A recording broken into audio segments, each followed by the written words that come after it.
Yeah.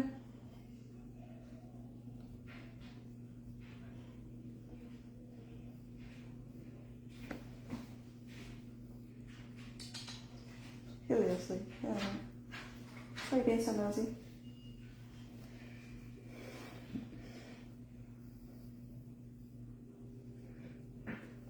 This is being nosy. Okay.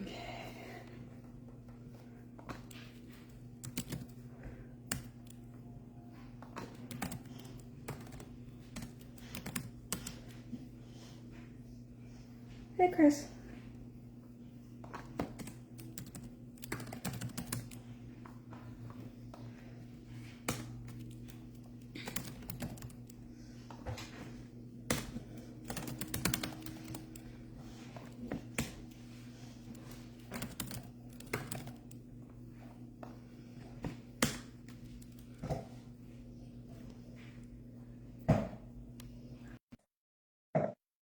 Add you, John, real quick.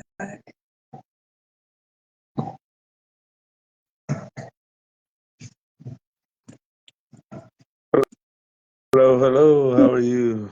How are you? I'm doing good. A little under the weather, but we're gonna rock and roll still. Oh, So. no. Something It's all good. respiratory or? No, I think it might get some bad sinuses. I'm allergic to everything in the world, so we're all right. We'll keep rocking. Oh my God. No, I have asthma, and for some strange reason, like I'm really susceptible to anything like respiratory. So I get sinus infections really easily. I get upper respiratory infections real easily, bronchitis, pneumonia. I get everything. It's the worst. Oh shit, yeah. But no, we'll work. We'll go through it. I think it's just pollen. It's just time of the season. That's what's getting me, I think. Oh yeah, absolutely. And of course, I've been on the road for traveling all the time, so that doesn't help out either. No, it does not. Not only is that stress that kills your immune system, but it's also like germs from everywhere. Yeah, you ain't kidding. I don't think I got a cold, but I definitely got sinuses going on. So, but Yeah, it's just such a rough time of year. Every season transition is the worst because I yeah. swear, I get sick every season transition without fail. It's ridiculous. I'm not a fan. 0 No, stars. no, especially up north, we get everything's changing. All the leaves are coming down. It's pollen time too. Oh, yeah. I haven't now down here. So where are you located? Buffalo, just Buffalo, Niagara Falls. Dang. Okay. Wow. Yeah. Okay. So yeah, your weather is way different. Yeah, it is. Yeah, we're in Alabama, so it is soup. The air is soup. I guess if that makes any sense to you, the air is soup. Gotcha. Well, I didn't say I don't know who's on. What's up to everybody? Hello, hello. We're trying to get the guys on as soon as they decide that they are. No problem. I'm gonna do a little bit of talking here and watching the debate a little bit. I got to do both at the same time here. So. Uh-oh. Oh yeah. Yeah, Oh my no, God. we're not talking politics. Only No, dogs tonight. No they're thinking like politics. date wise. It's like, are you, really? Like, did we? Because I want to say we also one of our other lives was during the first debate. And I was like, wait a minute, did we do it again? It must be the Tuesday night thing you got on that day, you know. It's definitely that. It's our fault. We'll take the fault for that one. All right, let's see here. Excuse me, guys. Saucy fave. Okay.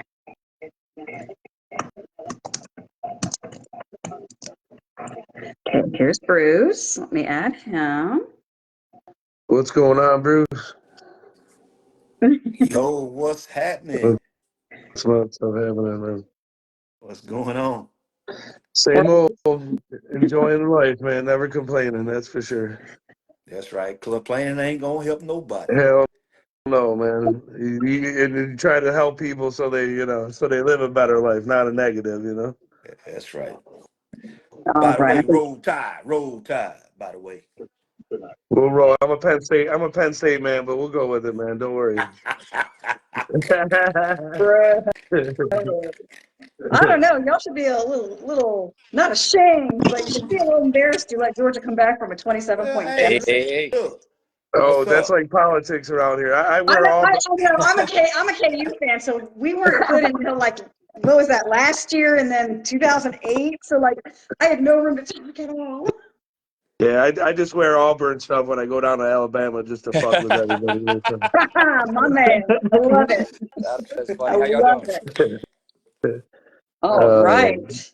Well, so I guess we can go ahead and get the ball rolling since the guys are here now. Welcome to some Bully Talk. Thanks For for those having me, guys. I who, appreciate it. oh Hey, thanks God, for Oh yeah. Molars, for real. We're going to go ahead and just in case anybody's watching for the first time, we're going to go ahead and introduce ourselves individually, and then we'll let our guests introduce themselves. So first off, I'm Amanda Nixon. I'm out of the Birmingham area of Alabama, and I'm relatively new within the last several years. I've got a couple bullies to rescue, so nothing fancy right now, but we definitely do some shows here and there and whatnot, and then we do this. So, Bruce. All right. Well, my name is Bruce Lane. I stay in a small town, Wakefield, Alabama, about this small, but um, but hey, I love the dogs, man. Been doing it for over 35 years, man. It's a passion for me. Um, Shoot, I just love this talk show. Love my host, my people, man. We just all in here together. You know what I'm saying? Just teaching people, reaching people. We're just trying to keep it going. Hey, man, love to hear that, man. My man. Man, that's hard to follow right there. But hey, my name's Caleb Weddle. no pressure. Um, No yeah, me pressure. and my wife, we run Bully Pride Productions, Bruton, Alabama. Small town, quite a bit bigger than Bruce's, little, but it's still very, very, very small. But yeah, I love the bullies. Been in the bullies about 8 years, been breeding about 7. We own dual Grand Champion Genesis. He's killing it. Beautiful productions on the ground. So a lot of upcoming stuff. But yeah, we love what we do here. Thank y'all for tuning in. Oh yeah. Take it away. Awesome, man. And everybody, I'm the old dog man here. I'm the old bully man here, you know. But no, all kidding aside, man, been doing it since the beginning here. Been doing it 35 years, even before the ABKC. So kind of have experience with multiple breeds, but bullying's where I'm at. You know, old school pit bull, a lot of the watchdog bloodlines. If anybody knows it out there, the old dog had a lot to do with that stuff too. You're And talking language. but once I got that bully, and actually, you know, once we started seeing the bullier breeds, the bullier, say, you know, the bullier terriers, I guess we can call them now. But you know, I was hooked. You know, I started when I was young, man, rescuing the pit bulls from the unfortunate, you know, the dog game of fighting. You know, so that's Yeah. where I started. I was that crazy kid going there, stealing that shit out of your yard and taking it. And, I'm you here know, for it. That's I what's love up. it. To get out of that, huh? yeah, that's why I always keep it real. I came from the real, so that's why I always, you know, in judging and anything, you know, you see me, I kid around. I try to be positive with everything, but when it comes to the dogs, it's nothing but seriousness, you know. So, and I don't want to give the resume. I don't want to boast myself, but you know, I have many champs and everything I got out there, champs and grands in production. I walk the walk. I do it showing in the ring. So I try to do all the phases so people respect it. So. Absolutely. Absolutely. All right. All right, So enough for me. Let's talk dogs, man. All right. I love it. I love it. So you've gotten into multiple bully breeds. Obviously, you mentioned pit bulls. What other ones? Because I know you and I have had this conversation, but for those who haven't, No, that's cool. I'm glad you said it. I do, like I said, I've done the Frenchies, I've done the pit bulls, I've done the American bullies. I've also did bull terriers, mini bull terriers. If anybody remembers any of the evolution blood and the mini bull terriers for years, we kicked kicked a lot of ass around there. So those are a lot of, and that was all the AKC and the UKC uppy asses. So we, you know, we had make a name for ourselves. Yeah. We weren't always politically correct, and everybody knows me. I keep it real. I'm not going to be like a broadcaster or anything like that. Yeah. No, it's news at 11. I'm not that. That's not me. So, Hey, back to um, you, George. no, Oh, man. I keep it real, but yeah, that's all the bully breeds I've been involved with, and many interests in other breeds, cane course, county corsos or canes. There's a few of us ABK judges that did seminars under the registries and kind of got our backing from apprenticing through their registries. So a few of us are good cane corso guys too. So.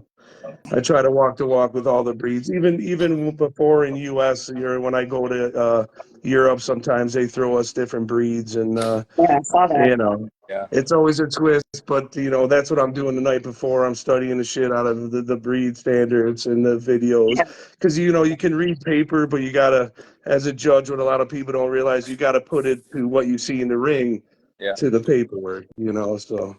Oh, absolutely. So as far as any breed What's up, that's Corey? been, What's up, babe?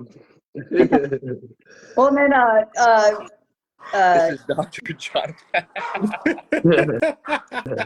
so Christopher James was wondering, why does my boy have these glasses on? Why is he looking all Oh, sorry, educated? boys. I know I try to, I'm young, guys, I know I'm young, but these are my readers, man. I'm trying to, no, I'm going to give you a bullshit bully answer. I'm trying to look more professional for you guys here. No, hell no, I need to read. At least they're not like really thick and you're like, But that's enough. I'd probably look out of norm, and I got my hat on today. I don't have the suit and all that, so. Corey, it's the James grid. and Bully the Kid, why you always busting balls, man? I'm always good to you. I don't bust the balls. Just wait till I see you next time, man. Oh, he's gonna get all of us tonight. Just so we're clear, this is what he does. Is like this is how he shows his affection and support. Is he'll get on here and one by one he'll No, razz us I all. love I him, love man. it. Me and him go back a long time. He can razz me all day long, man. He's just jealous because I'm looking slick. That's all it is. Totally, Exactly. gotta be, gotta be. What I was thinking is obviously since you mentioned there's other breeds that are kind of tossed in your general direction, especially when you're at the shows that are in other countries. Out of all of the breeds that have been sort of like either last minute or that you haven't had an experience prior to that, what's been your favorite of those to actually judge? Oh, jeez, let me think there. I'm gonna have to say I'm gonna probably pronounce it wrong. They're the Chongqings in Russia. They basically look like a hairless boxer. Oh, wow. I always butcher the name, man. Forgive me, man. I I'm sorry, agree but with, I can't, there's no way I'm even going to attempt it. But I think I oh, know the kind that you're talking all right. about. Yeah, they just basically look like a hairless boxer kind. They have a kind of almost even a French bulldog headpiece. It was very interesting, very cool breed. Never been introduced to them until I was there, had to judge them. Of course, they asked me, and I said, "Yeah, just give me time to judge the standards and Yeah. see some videos." So hopefully, I didn't butcher it up too bad, but give me a mulligan. You know what I mean? I gotta have it. Right, just like, how many But it was mulligans did I cool. get tonight? Oh my gosh. I'll just take one, man. I don't want to do too much, So. Go too hard in the But wrong yeah, direction. that Oh was my pretty God. cool.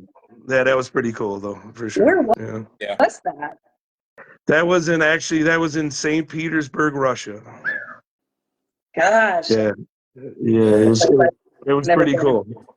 Yeah, I was fortunate to be in Moscow and St. Petersburg. To the Russian, my Russian friends, beautiful man. I hate. That's why I don't talk politics, is I hate all that bullshit. But it's a bully community. I don't care where you're from, man. Much love to Yeah. everybody always. Oh, absolutely. I mean, and that's the thing. It's like you went over there for the good reason, and you had great people around you from the sound of it, and I mean, you can't ask for more than that. That's amazing. I mean, Yeah, you no, I've been surrounded quite fortunate. a Been bit. fortunate. Yeah. Been Hey, look, fortunate. let me ask you a question before we go any farther. Yeah. What Yep. made you got into cane corsos? because I'm kind of leaning that way a little bit. I just want to know your intake a little bit on cane corsos. Yeah. Now my personal, I love the dogs. Too much dog for me. I like my pockets, man. I like my little shit. Yeah. But no, they're just a really cool breed. You know what I mean? And I also got in years with training, attack training, all that. Home training. So it was a dog that was like rots that were easier to train for guard, and all that. So and they were just cool. They're cool ass dogs, really. But I Bruce, you talking about getting as cane far as corsos?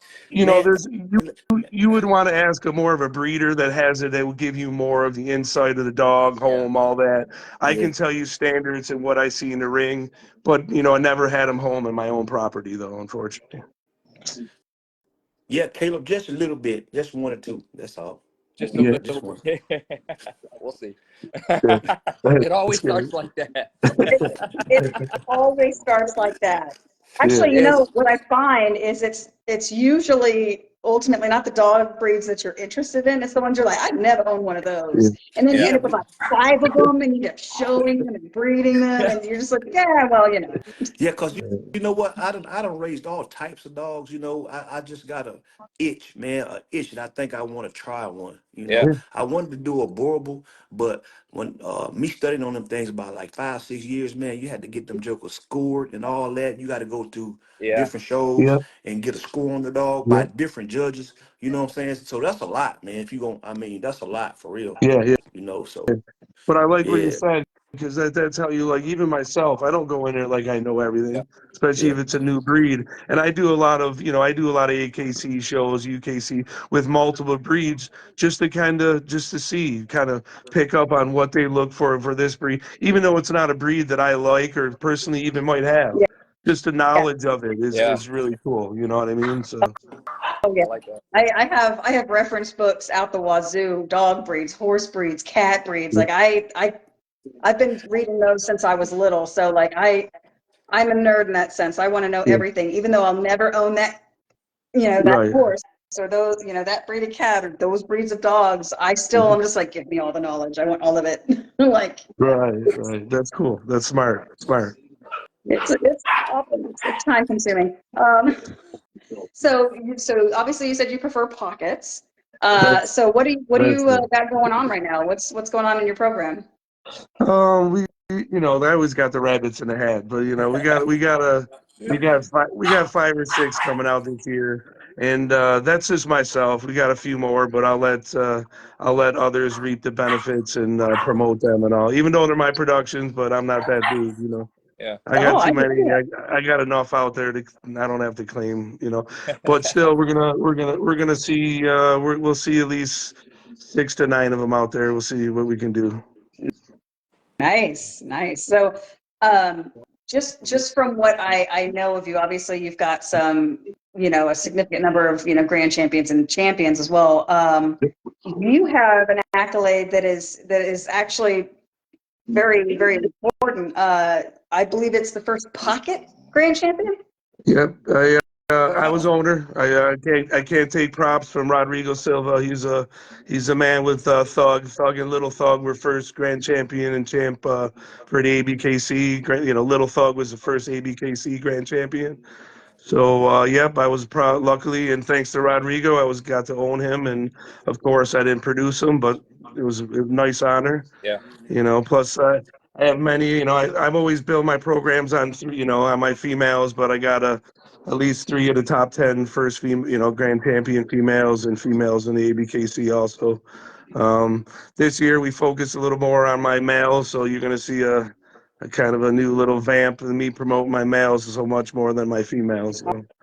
Yes, I think the last time I saw you at a show where you were actually exhibiting, um, it was one of your males, and Okay.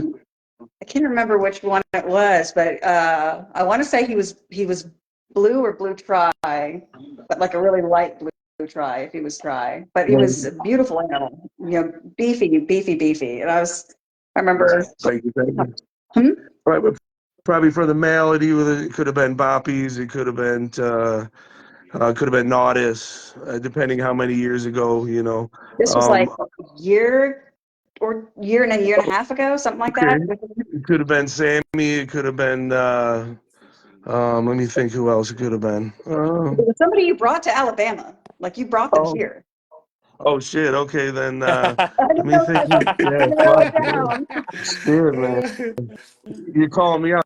Now I'm a part-time Alabama resident. You know, I mean, I'm not too far from Dothan and all that. That's where my I think I've seen you at one of the Troy shows. Yeah, yeah. Troy. You came to Troy.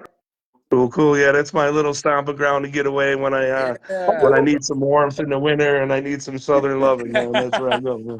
Oh yeah, you're gonna get all of it there. The Troy that venue in Troy has seen more dog shows than most, and it just seems to be a great location. It's easy for everybody in the southeast to get to, and it's and obviously we have people coming in from out of state that I mean it's been real fun. So that I hope they continue to use that venue in Troy. That's amazing. Yeah, no, good area. People are great, but they keep always saying, "Man, I got an accent." I'm like, "What are you talking about? I'm from Dothan," and they don't believe me, man. I don't know what it is. You have your moments. You have your moments. Well, every once in a while, one of these guys says something. I'm just like, oh boy, there's still up north a little bit when you in Dothan. You still up north. You northern Alabama, so we'll let you pass. I'm gonna go with that, man. I gotta remember that time. As long as I just don't open, as long as I don't say car or bar or something like that, and go give it away. Stay away from the R's. The R's, just stay away with from all that, Yeah. I gotta catch on to that. I gotta catch on to that y'all thing too, man. Instead of you guys. Yeah, you guys. Yeah. Well, so I'm from Kansas, so it was like a weird learning curve of like learning not to say you guys, and like I still. The way that I say my O's and my R's together it's apparently not how anybody down here says things like that. So it's been kind of funny. Every once in a while they'll look at me like, "Where are you from?" I get that normally, especially when I go down there. I'll go through drive-through. They're like, "Can you say that again?" It's like I just asked for a Pepsi. What do you mean? She's like, "Oh, that sounds so funny." Okay, whatever. I literally said here to entertain you. It's ridiculous. Yeah. Oh, so you had the first good stuff. female grand champion. Yep. And you're still breeding today. So I'm sorry, you breaking up. I said, so you had the first female grand champion, correct? No, that was the first ever Pocket Grand Champion was Lil Thug. Okay. Produced by Rodrigo Silva, owned by me. So that's like nice. Yeah, great friend, one of my mentors. Even all of us, we have mentors, Yeah. But great guy, man, you know what I mean? So I always preach that to people, man. Get a good mentor and always give them respect, you know what I mean? For sure. Man, we preach that every single Tuesday, and I love how you put that. And I love how you put the production. Like, you constantly give him praise on her, and then then you go into your program and things like that. I love that. But I love that you started from day one, first Pocket grand champion, still in it today, still have the love for it. Because everyone that's watching, everyone that's going to watch, have seen you at a show, you're just the whole vibe yourself. You have a love for the dogs, and that passion's never left. Thank you, brother. I appreciate that, man. Man, absolutely. That. So to give you your flowers, like, keep doing what you're doing. Like, you're an influencer. But also, but man, that's a big thing. That's a big thing with me is the creation of these dogs, the Frankensteins. That's what my true passion is. I'm a breeder first, and then I'm a judge second. And that's what a lot of people just, even sometimes in my decisions and stuff, just come up and talk to me because, that genetic, that trait, that breed type is a big factor in me, especially being here so long and realizing to where certain things are going to take our breed backwards and certain things are going to take us forward or keep us where we need to be. So, it took a lot of people to understand that, but that's a breeder part of me because I already fucked up, and excuse my language, but I've already took some terrier traded guys, too much terrier trade back, which took my program back. So like people got to realize what I preach is not just, it's out of making mistakes myself and seeing certain dogs, even them dogs, we all seen those, we need those tools, we need those crazier to keep that pheno, to keep that type going. If we get too clean and keep going terrier, it's going to take our breed backwards, which we've already been there. Yeah. You're being new. For a little while, we were flaw judging many years ago, and it took our terrier, especially our pockets, to small movement, little headed pockets. Yeah.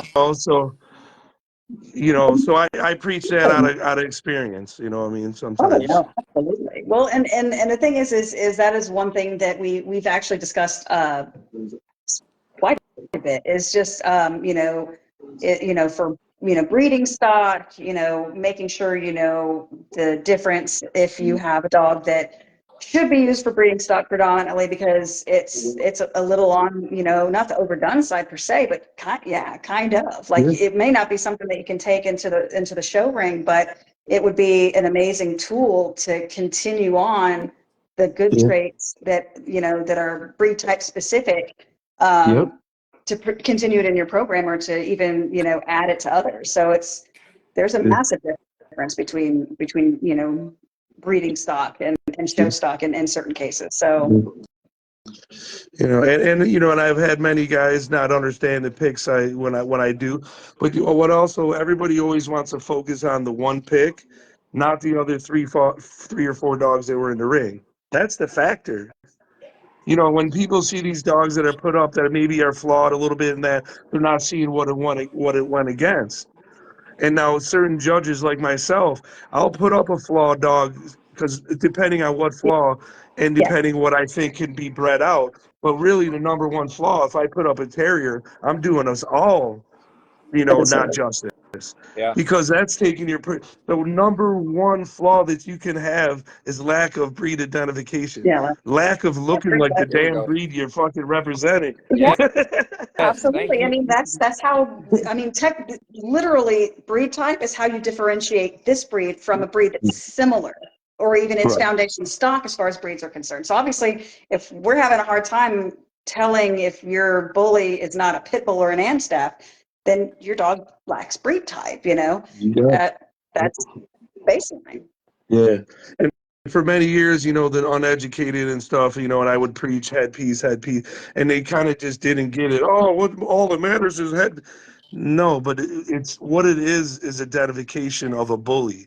It's taking us away from the traits or the identification of an Amstaff or a pit bull. That's why it's so important. You know what I mean? It's not like everything, but even if you go back to old school, like the old part that I am, and go back to point systems and certain registries they used to judge, why do you think the headpieces are 40 or 50 points out of a 100-point system? Yeah. Because it Wow. doesn't matter. Yeah. Because it matters. Yes. And so, like, I actually had this. I had this discussion with somebody else, and I can't remember. It was relatively recently. They posted some video, and they were just like, "Oh, look at this cute little pit bull." I'm like, "No, that's not a pit bull. That's a bully." And they're like, "What do you mean? I don't understand what the difference is." I was like, "First of all, look at the head. That's a gallon. Like, that's a full gallon. No pit bull has a head It like ain't no that. I'm half sorry." So gallon. that's a gallon. That's not your cute little, pity head with the, no, that is a Yeah. gallon. That unfortunately you're looking at a bully, Identify. and that's how I was able to differentiate right off the bat. I didn't even have to look at the body type and everything because it was the head versus, the rest of the body. I was like, that's a bully, not a pit bull.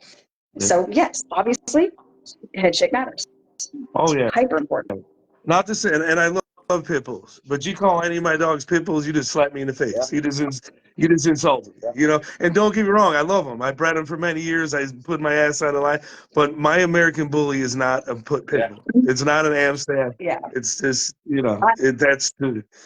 I've had to get really, really, I've had to get really, really graceful, and I really I'm grateful for the job that I had in the past with hospitality because it taught me how to basically give what I call the elegant no, which is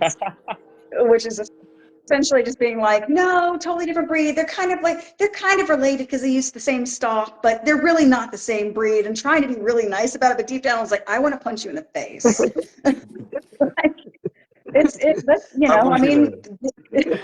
but that in and of itself, I mean, when you think about it, when we still have people that still are confusing it, regardless of whether or not the head shape is there, body type is there to differentiate it, they're still calling them pit bulls. That in and of itself is proof that breed-specific legislation is bullshit. Yeah. Because no one can technically really positively identify these breeds in contrast to one another. So at that point, it's like, technically, you're stupid. Yeah. And even with the BSL law, like us old farts in my area and stuff, that's how the American Bully began. Because they were taking our pit bulls away, and then we started mixing certain breeds together. And then before you know it, man, people were like, damn, that dog's badass. And, you know, and I'm not saying that's in all areas, just in my area, because we couldn't get our insurances. They were taking our dogs. I couldn't even go to the park with my dogs and sit with my kids and where I lived. They You was know? actually taking your dogs? They were coming to, they would come to what that's how a lot of people don't know, like the BSL, how it all started was there was a bunch of guys across the country that put in money and they hired 4 lawyers. So what would happen is when the counties and that would ban the pit bulls, these lawyers would go to that town and they would fight them. And that's how all of us got the rights to have these dogs. Or if they didn't, we could get homeowners insurance. They couldn't discriminate. So that's how a lot of that began back in the Dang. day, man. So I guess you stayed in the city limits then, huh? Sometimes I was a Dodger, man. Sometimes I was here, sometimes I was there, you know. We used to, yeah, you know, I'm being real. We used to But have to no, hide our dogs, you know what I mean? You know, Man. we'd have to, you know, city limits, you could only have 3 dogs. Well, I got 13, but I'll just minus the 1 and I'll just say 3. How's that sound? Yeah, Hey, exactly. look, if you can remember back, what year that was? You're talking about 1990, between 90 and 94, around those Okay. years. nice. Okay. Hey, Yeah. Man. what was this called? BSL, you said? Yeah, it was a Breed-specific breed segregation. legislation. Yeah, exactly. Yeah. And then how it all originated, like a bunch of us threw money. They did collections, you know, and then basically the root of it, they hired 4 big shot lawyers. And then when these towns and all that would try to take us the pits out, they would go there and fight the discrimination law. They always won. I mean, it was different. Like the insurances, your homeowner insurance, that's why a lot of your insurance, they have the breeds, certain breeds that they have Yeah. on there. That's where it all became about. They used to ban it and not give you homeowners insurance, but Right. then you know us old dogs fought for some rights, and we got where we are today. You know, Yeah. so it's pretty So cool. you were a part of this movement, a part of this fight. Oh yeah. Yeah, Okay. yeah, I can tell you, damn Canada, man. They took me to friggin' FBI and the Mounties. They took me to fucking, cost me like $40,000 to get out of it. They pressed charges, said I was dog fighting, and all I was doing was being a cool dude. I was bringing dogs up to Ontario, Canada, because they were, you know, they could buy them here from us and then just bring them up there. Well, some knucklehead got caught up, and then yeah. Yeah, I get my house raided. My dogs are all laying on lazy boys in the living room, and these guys are like, "Yeah, you got a dog fight." I'm like, "Look at these guys. They're laying on my fucking couches." You know? Yeah. Did they try Right. to Yeah, Do you bite see you? them Did they trying to kidnap you? growl? Freaking yeah. animals. Like, yeah, But that like was vicious Wow. animals. that was the back in the day when like you jump up and you're just like, they're friendly, they're show dogs, they're show, and because Yeah. they'll shoot them. That's how they Yeah. used to. They used to pop right in Ooh. your house and they used to blast them right in your living room if they came after you. You know. So yeah, but yeah, thank you to my Canadian friends. I love you still, even though your government sucks and they came after me. So. We'll visit when you come over here, not over there. Yeah. Especially me, man. I'm just a love dude, man. I just love the breed. I just love the dogs, man. Leave me alone, man. What the hell, you know? Yeah. So Wild. I've never had so anybody do that. I know that I had to, and I was able to do this. I don't even remember the loopholes I jumped through, but I remember and I want to say this was like 2005, 2006. I was up in Boise, and I had several dogs, and one of the males was actually he was a Amstaff pit bull hybrid, or not hybrid because that doesn't exist. I'm sorry, he was a mix. Gotcha. But but because of that, I was able to duly register him for that. So like, and so I could literally just be like, hey, I'm sorry, you know, you think he's a pit bull, he's not. And because they hadn't really gotten wise to it yet, they're just like, oh, that is a different breed. Look at that. Okay, I guess we'll give you a pass on it. Right. And later on, I didn't think about it then until much later. I found out that his offspring were actually used up in Boise to create American Bullies up there because he was already mixed with the, with Pit Bull and Amstaff, and he was kind of foundation stock. Right. I didn't know that until much later. I was just like, what you mean you got him off of this person, off of this dog, off of that dog? I was like, what? And paper, papers back in the day were a lot more, the registries now are a lot more, better with paperwork. Yeah. Everybody says hanging papers, but that's really what a lot of the first registries, the Breeder Association, a lot of was just off of other registries or people hanging. Unfortunately. A lot of the earlier dogs. I mean, I bred with a lot of early badass dogs. I didn't question where they were put together, but I can tell you they weren't put together right. They were bully as shit for early, but as long as I wasn't cheating and the papers came back, what am I supposed to say? But that was early days. You know what I mean? And Right. we've tried to take it, because what it is now, and why I'm bringing this up is it's our history. It's how we put our breedings together. Paper hanging. That's what people don't understand is you're taking away our puzzle pieces to especially me being a breeder, man. I need to see all those dogs. I need to see I'm one that's really in depth. You know what I mean? Even if I'm seeing terrier traits in the third generation, I don't want nothing to do with it. A lot of it, So all that matters, And don't get me wrong, I like a bullier style of dog, but that's why we have classics. You can still have athletic dogs, just don't bring in a terrier headpiece. Right. You know what I mean? And I think somebody added to it. The classic class is probably one of our best classes that we could ever say, and it was by mistake because people weren't bully enough. I'm being honest. Like they weren't bully enough to No, go into standards. So they weren't, but they did the best thing for the classics because they still bring in a nice headpiece, but it was lean. Yeah. And one of the best developing classes, and I'll say it to this day, and everybody thinks I don't like classics. Classics are badass. They've evolved the best in my eyes, personally. Oh, absolutely. And I mean, you've got some really good ones out there that, one of my personal favorite classics out there is Grand Champion John Wayne. Like, dog's bad, like, and just beautifully balanced. Yeah. And I like you, I'm a huge fan of the classic class because again, I like, highly functional dogs and, but I still love that muscle. I just, I don't prefer my dogs overdone. So classic has always been kind of where, my heart's at. So I understand the tools that need to be done for, things like standards and pockets and whatnot, but man, I love me a good classic. Yeah. That's all cool. And that's why there should be no division in our community because we have those choices. Yeah. And if anybody else can tell me a breed that has 4 different variations, please do, because I don't know one except the American Bully. Yeah. You know what I mean? There's ones with the mini, there's ones with, 2. And they're also breeds, their own respective breeding standards. So it's like, as far as variations go, like even the Newfoundland and the Landseer are still technically shown as 2 separate breeds. Like even though they're technically the same breed, just different color schemes, they're still shown as separate breeds. I mean, it's bizarre, and but we're the only one with variations like that. They're all with like separate classes for the same breed. It's wild. And even with movement, there shouldn't be a division of movement in that. Pockets, if you want a nice classic moving pocket, you can have it. Ain't my style, but pockets are it's going to be a little different. They're to me, like especially if you come into my ring with a classic or a standard, it better move better. Now, if you're going to come into me with this dog that's wider than he is or longer, he's not going to move the same. He's going to be a bodybuilder. So, like, even us as judges, we have to understand what do we want. We all don't want a lean pocket, but yet we want it to dance and like be a ballerina. Well, it ain't going to happen. Common sense. They're not ballerinas. They're really not. They're linebackers. It's just what it is.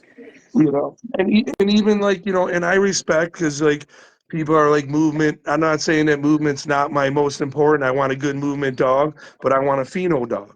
So reasons, and if you just ask, like, especially somebody like me as a judge, I'll tell you exactly why I picked a dog. Even if it had a high rear, maybe the movement, I'm going to give you the comparison to the other dog. And what people don't understand a lot with me is the headpiece is a lot of my point systems. Yeah. You know what I mean? So like if that dog has such a superior front and all that, maybe that rear high is. But now if I break that dog down into 40 categories and that dog's more superior in 30 of them, but has a high rear, where's the decision going to go? Yeah. Yeah. So when you're comparing it to the, like when you're literally, they're competing against the breed standard itself, each individual dog. And then like when you're looking at it, the dog that exhibits, you know, the closer, obviously the closer in traits and appearance and movement, you know, they have more breed type than the other dogs in the ring, then obviously, yeah, you're going to put that dog up. I mean, Right. But people are only looking at the dog's rear. They're only see, like I don't even look at a rear. I don't even look at a flaw. I break it down to those come in. If I flaw judge, why judge? Think about it.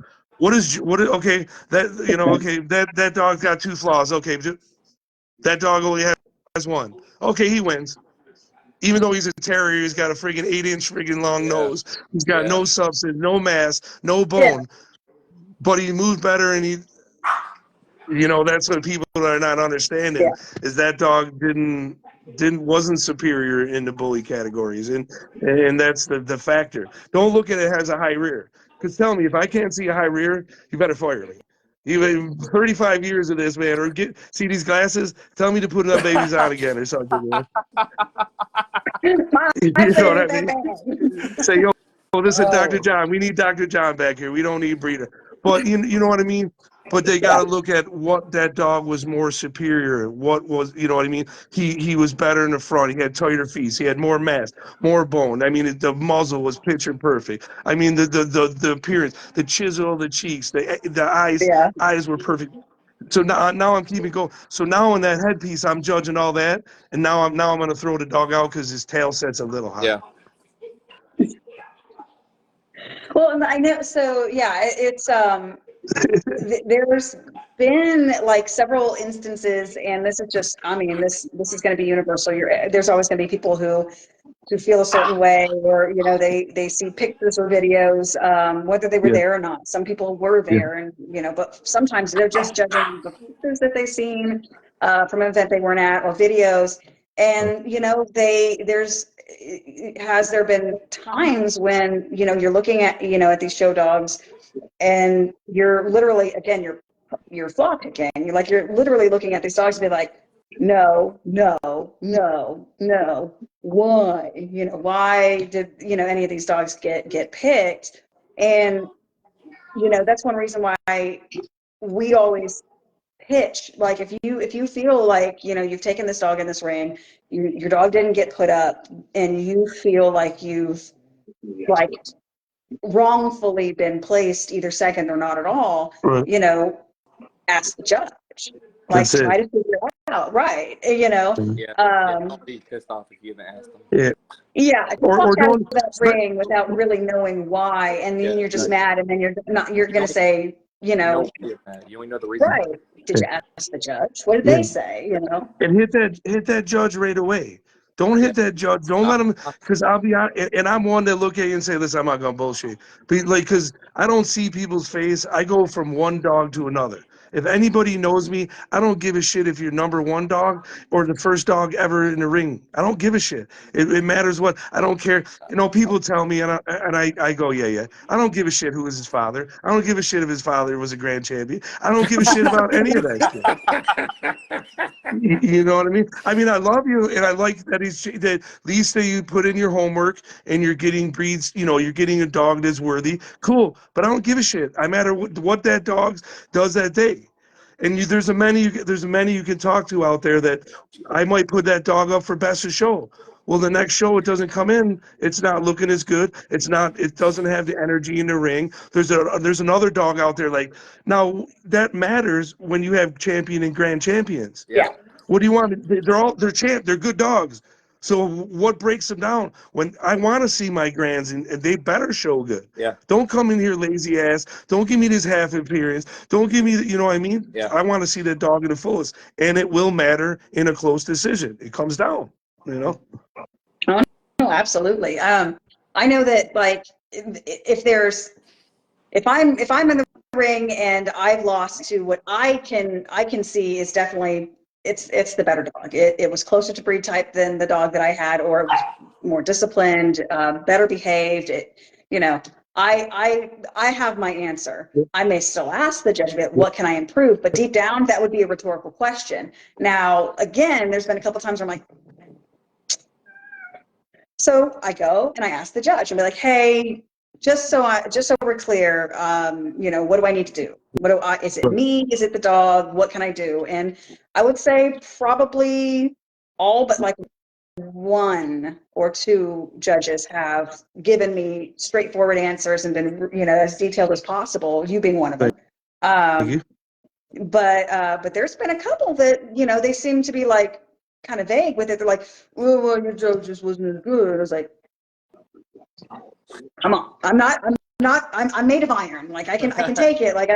But deep down, I think it was just because they were trying to rush through. And so it's just one of those things where, like, you obviously, you feel that it's important that, people know, if they're going to ask you, that they know, truthfully what they can do better. Right. Or, their dog should be in the ring. All right. Always kid around like, so you truly know the right answer, so you hate me for the right answer, not just to hate me, You hate me for the knowledge. For knowing more than I do than my own breed. But no, just in all kidding aside, just ask the judge, and what we got to understand, and it's kind of a good thing, it's really not a negative thing, is all our judges have different, I call them pet peeves, different flaws, that one more serious than another. I'm very vocal. A lot of judges are going to be like me and try to give you the blueprint. Here you go. I want you to know what I want. I want you to know what bugs me, so that way when you come in the ring, you don't have a question.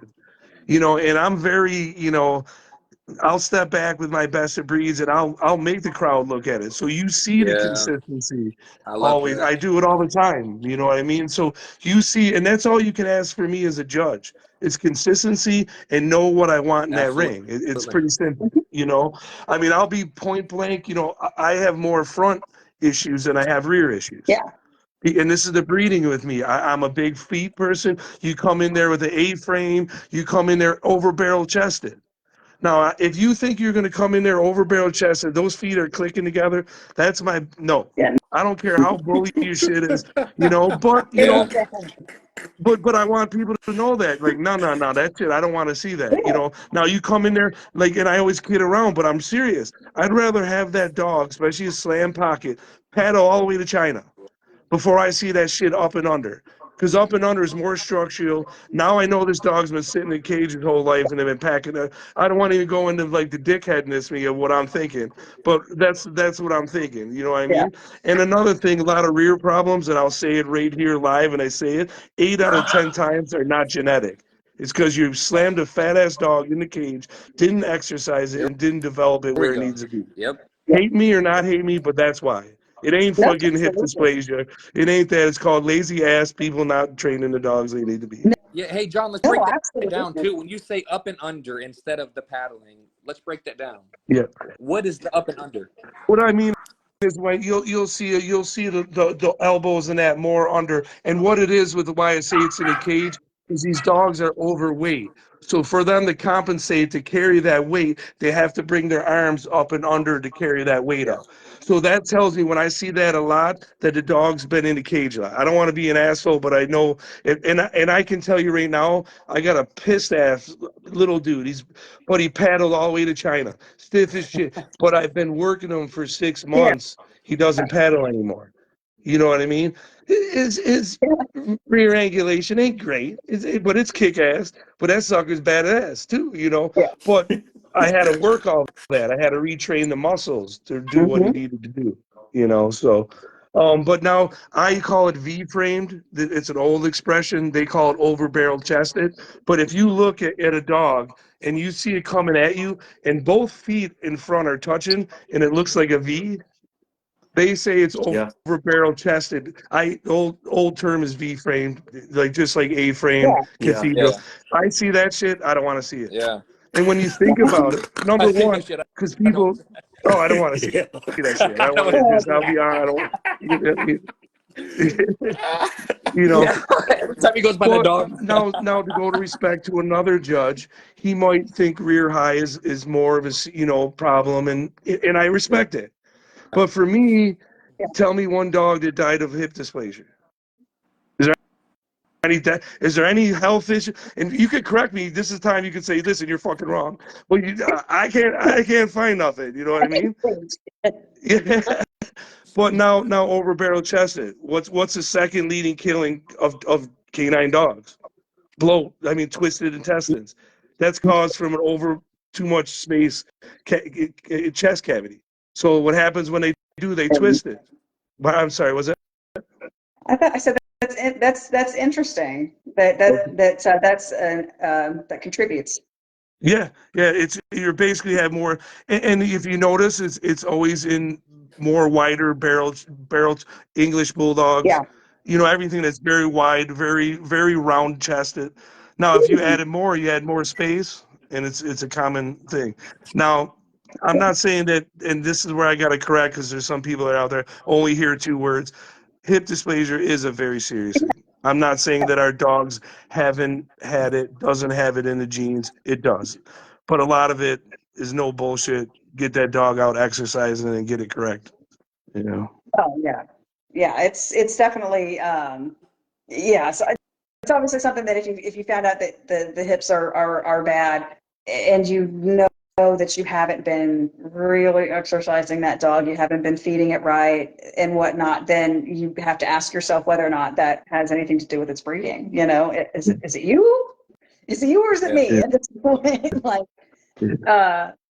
wow, okay, that's. And I know that, and I say that for a proven fact because in my examinations, you'll see me. I kind of put my finger in the hip sockets, and I roll them around. Excellent. Do you know how rare? Do you know how rare is that I find? Now, if you can help me, and you can give me the definition of hip dysplasia, but I think there would be a little bit of play, or very seldom. Very seldom. Now I see more floating patellas, stuff like that. I address it to who the owner is or the handler. But that's a lot of times these dogs pop ligaments. They're playing hard. A lot of it has to do with that also. Huh. So when you're putting your fingers like in those sockets, like and rolling them around, like from your experience, when you have found issues with that, what's the ultimate result? Like, how does the dog shift or move? Is it like what's the end result if it's been kind of basically a bad experience? I mean, number one, lack of power, balance. Those two are the majority that I've seen. But you also see I always say a glitch. You know what I mean? And that's like you'll see it in their movement when they're going to drive off of it. They'll have a little lack. They'll have a glitch. They'll have a little twist to it. A lot of judges, not saying any certain judge, but sometimes with certain dogs, you have to watch it longer in the gate. Sometimes you won't see that, and now I got a bully out there. It's a non-working breed. Okay, this is where people argue with me, say I'm a dickhead, whatever you want. But until we become a movement breed, I'll be more pickier than what we're known for, the appearance, the pheno. You know what I mean? Now I want it there. Don't get me wrong, man. Don't take two words, slice it out of here and put it on the internet. Right? Yeah, we don't do that here. We don't do that here. This is a whole conversation. I love those guys. So they're the best. They entertain me. They think like if it ruffles my feather, it just cracks me up. It makes me laugh, Especially the old dog. You know how many times we can get a bad picture of a dog? Seriously, all you got to do is wait till he's rolling in his shoulders or he sees a treat that's the best one is like his back dips and like you take it right as he exhales and it's just like, oh, it's got sway back. They're like, oh. Here's a defense for every guy that got caught in that picture, because every single time there's a treat on the ground and that sucker's going for a piece of that meat, so he rolls into the shoulder, and then you got Joe photographer over there taking a picture. That's how it happens every time. I just laugh at it. I'm like, dude, don't even entertain these fucking goofballs. You know what I mean? Yeah. That is. And if there's like, so when it comes to, you know, pictures and videos, you know, obviously, you know, there's a lot of questions and the aftermath of it. And, you know, I think it's important that, you know, those conversations are had, but I also think it's important to get the judge's say on it. Technically, I mean, if they're still mad about it, they should have talked to the judge immediately after the, you know, they were getting ready to leave the ring after you made your pick. And so, like, if they're not doing that and they're doing it later, then obviously at that point, you know, I'm kind of guilty of this, but I'll tag a judge. I'll be like, what do you see? Like, you know, because, you know, this has been kind of going around. So I'm interested in knowing, like, why do you think this pick was made this way? Did you see anything different? You know, so it's like, I love hearing judges, like, and I know it sounds counterproductive to some degree, but I kind of actually enjoy seeing some judges kind of say it differently, word it differently, and then talk to each other and actually talk each other through it. Because I mean, there's sometimes when like the banter can feel like it's getting a little heated between judges saying, "Well, no, this," and we're like, "Well, what about that?" And then by the end of the conversation, they're like, "Oh yeah, no, I see it. Yeah," and they're in agreement somehow. And so it's interesting to have you guys do that. But I'll tag a judge. I'll be like, "Hey, Hey, yes, we do. I promote it. That's what I want. You know, I want you to come up. And like I said, I've judged, I don't even know, 360 plus shows, whatever. There's never once that I put up a dog and ever questioned what I put up. I love that. So you got to understand that. So it's easy for you guys just to come and ask me because it's easy for me just to tell you what or why. Very simple. Not saying that you have to agree with me because maybe it's a movement issue and maybe it's a breed type like pheno. To me, appearance, headpiece. So maybe neither of us are wrong. You just appreciate more of movement for a non-movement breed. I appreciate more of a look for a breed head identifying breed recognition. Like that's what we're known for. yeah." So that's why it's more important to me. You Hey, know? John. Hey, and let's Yeah. dive into that because, man, we geared this towards people that are getting into the breed, newer breeders, new showgoers. You said that, you know, you give the expectations of what you expect going into your ring. So what is the dog that you expect? What do people really need to be breeding toward? Like, obviously the breed standard, but I'm saying, like, what's really not ranking order, but the what would you tell people getting into it to really how to breed? Number one, because of what we are right now, is our style is changing. We all been here. We see our headpieces getting a little bit more blockier. So like look and don't be kennel blind. Look what the style of the dog is going. And why I say that because every single breed, look back at anything. I don't care if it's a friggin' wiener dog. Whatever. Look at under the same registries, the dogs have changed. So ask yourself, is the dog changing because of the standard changing, or is it the style of the dog changing under the standards? And what people got to realize, and they got to open their eyes there, that's kind of what's going on now. So even though 2-3 years ago, we didn't have as much substance, we didn't have as much bone and mass, and we're still going there now, but you know, recognize what's going on. So you're with the movement of the style, you know, and another thing, we're a young breed. Yes. So you got to realize we're not established. Okay. And I'll tell you, I've been breeding since day one. I only have a very few 2-time this, 3, because why am I going to 2-time, 3 times shit that I already have or problems that I have I'm trying to correct? So I keep my pheno, I keep my line bred stuff. Mostly I breed, you know, build off my females because I myself don't feel I'm complete to 100% where the breed should be as a breeder, you know? Yeah. So if I can just tell people, just realize what's going on and just educate yourself of why. You know, then you'll see the headpieces, why they're going where they are, and we all have to agree. The newer style of bully head compared to the old one gives us our own breed identification. You're not questioning if that's an Amstaff. You're not questioning those headpieces in it. You know what I mean? So that's a big factor of where our head, which I'm 100% for, been for 14 years now, 15 years, you know, so. When did you become a judge? Oh, shit, man. Oh, You're like 2011, 12, 32. 11 or 12, right around there.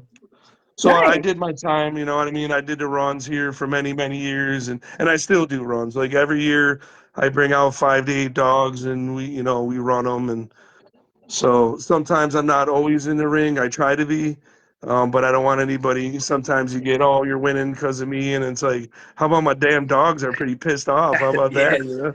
I beat that ass. Oh no. Yeah. You know, and another thing, like a lot of us, and I'm just going to use me as an example, is everybody's my friend. So like if people think like there's politics and friends are put up, I can't put up all of you. So how am I going to pick and choose? Because then I'm gonna lose friends, right? But in all I seriousness, like and that. people, no, really, you know, it's true. Or ask any one of my friends or people that are out there friends with me, and I don't tell them not to, but I'm harsher on them. If you're gonna bring shit in my I shit and you heard know that. exactly where the hell I am, I'm gonna look at you and go, do I really got to tell you? And you ask many of these guys out here, you know what I mean? Great Yeah. friends of mine. I mean, I love them to death. I would do anything for them. But you bring shit in my ring, you ain't getting shit. I mean, I still love you to say, but you know.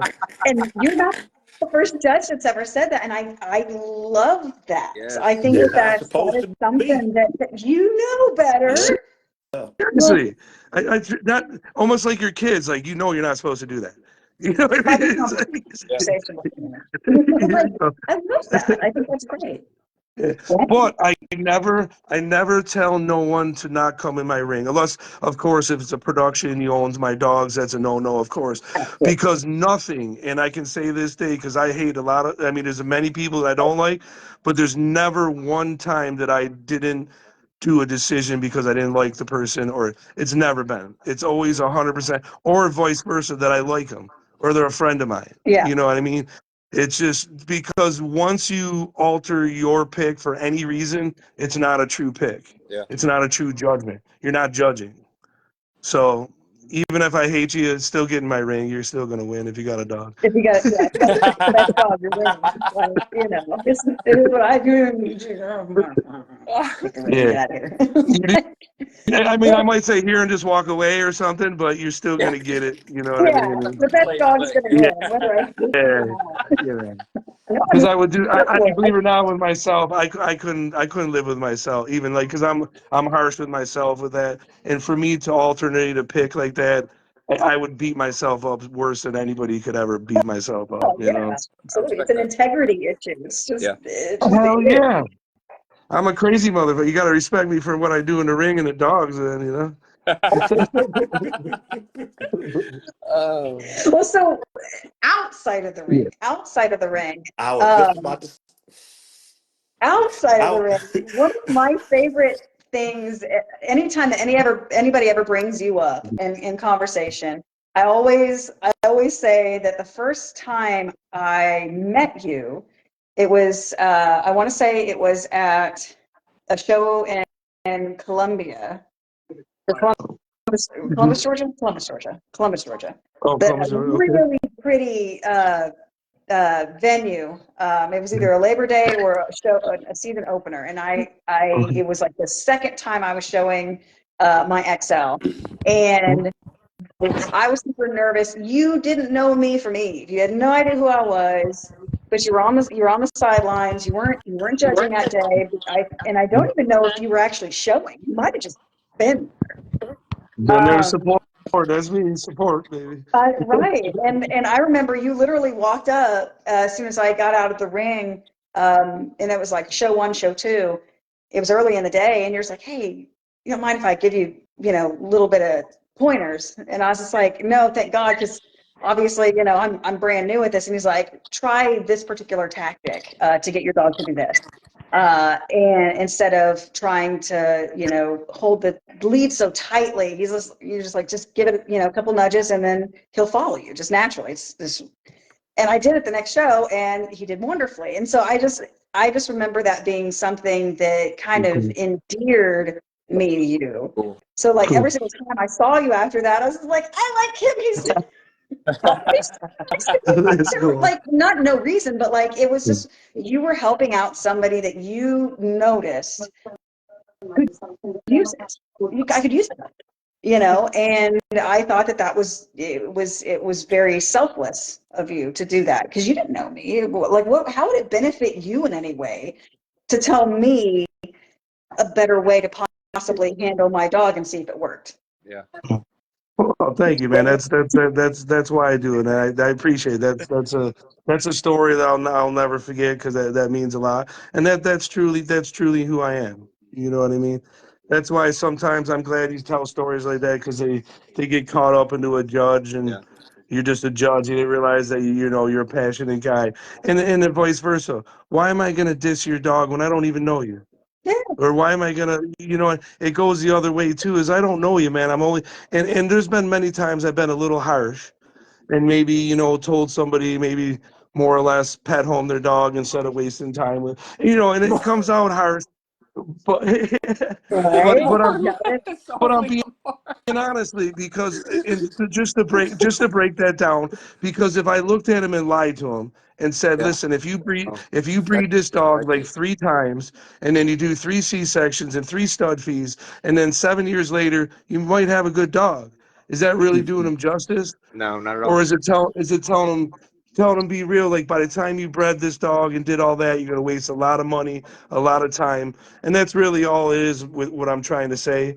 Maybe I got to get a little politically correct with the words sometimes, but Hey, Ready? I got this question for you too. Hey, yeah, and I appreciate you being honest and not showing favoritism to because a lot of this stuff is politics, man. You know what I'm saying? And I'm glad you're above that. But do you ever or have anybody ever came to you with a conflict outside the ring? oh yeah, oh yeah, and this is where we got to put our politically correct sometimes on and give benefit of doubts because I've been there. But until you hear both sides of the stories and you do all that, and so I try to go that rule. Now I'll listen to both stories and I'll be the first one to call you out if you're an asshole. Now don't get me wrong, I'm not going to judge. Even if you're in the inner circle, you're a judge and you're wrong. I'm going to say, hey, I might not do it on the on the good old Facebook or something, Yeah, but I'm going to pull you time and aside. place. Yeah, Absolutely. But I mean, and I can say I've been here since the beginning. We got a hell of a crew of ABKC judges. Yeah. We got the best judges out there. I mean, some of them I don't see eye to eye. We have differences, but I still respect them. yeah, You know what I mean? They might be more of a movement judge, more of this. I respect it. You know what I mean? They people, but same vice versa. I want you to, I'm not a bully judge, but I want myself bullied. You know what I mean? I'm a judge and I don't want to tear. So I want you to know certain things as far as, but our crew, and I can say it honestly and proudly that I've never seen any shady stuff. I've never seen anybody bought out or this or the nonsense I've heard Yeah. on. It chuckles to me because I'm the big dog in there. Everybody, I talk to every judge. We joke around. I'm not Mr. Sally, man. I'm out having cocktails with these guys. I mean, I'm real. You know what I mean? So these guys are being real with me, Yeah. and I've never seen anything. You know what I mean? I love And it. we all have, like I said, no bullshit. There's a lot of us that don't see eye to eye but respect each other, and that's pretty much any work business. You know what I mean? yeah, But every one of us, when it comes push comes to shove, preach the same story. We wear the same jerseys. Yeah. Yeah. We do the same thing for the community. So that's the bottom line, and I respect him for that. You know what I mean? So I love that because I mean, you guys really, really do have to, work as a team. I mean, you're going to see each other at multiple events, whether you're a judge there or, Different I countries, mean, obviously states. there's, yeah. Lord. Mhm. Yeah, I and mean, you're going to see each other all the time. yeah. And with me, you know what I mean? If I don't like, and usually we have good judges and good people. Our gripes between each other is styles. Right. Some are a little bit more egoed on a certain style. I like my shit heavy and done and and they Mhm. see a flaw put up and they're all about balance and movement and but then they got a snipey ass head dog. We go back, Yeah. but we still love each other, but the style of the dog is what we're really our gripe. It's not like he's a good man or she's not a good person, because the ABKC has great people in the inner core, you know. Yeah. I love it. Well, and see, uh, with just like you said, it's just like there's certain judges, obviously, you know, that focus on more so on specific attributes, you know, within the breed types, and we know it's noted. Like we like there are times when like before, you know, we're getting ready to go to a show, we'll look at the judges list, and sometimes we'll tailor which dog we bring or which shows we'll enter in, or you know what I mean? Because we're sitting there thinking like, okay, like I know that my XL, there's one judge, she literally will not let touch him. Yep. Will not let touch him. Like only one. And so whenever I see him on the judge list, I'm like, well, there goes show 4. You know, I get it. You know, it's just there is just something about him that he just don't like, and this is not going to happen. And I don't want to be the person that owns the dog that bit a judge. Just not going to be that person. So at that point, it was like, there goes show 4. It's fine. Or you know, this person I know they're really into movement, so that'll decide what dog I put in that show as well. Like, and you know, for you, I would show my Pocket under you. My XL maybe not so much, but my Pocket, yep. And don't show the XLs. I love them. Just have a bully head. Just don't come in with that. If you come in looking like a Great Dane or you come in looking like a Cane Corso, wrong answer. Gone. Like, is that a mastiff? What you Oh, man.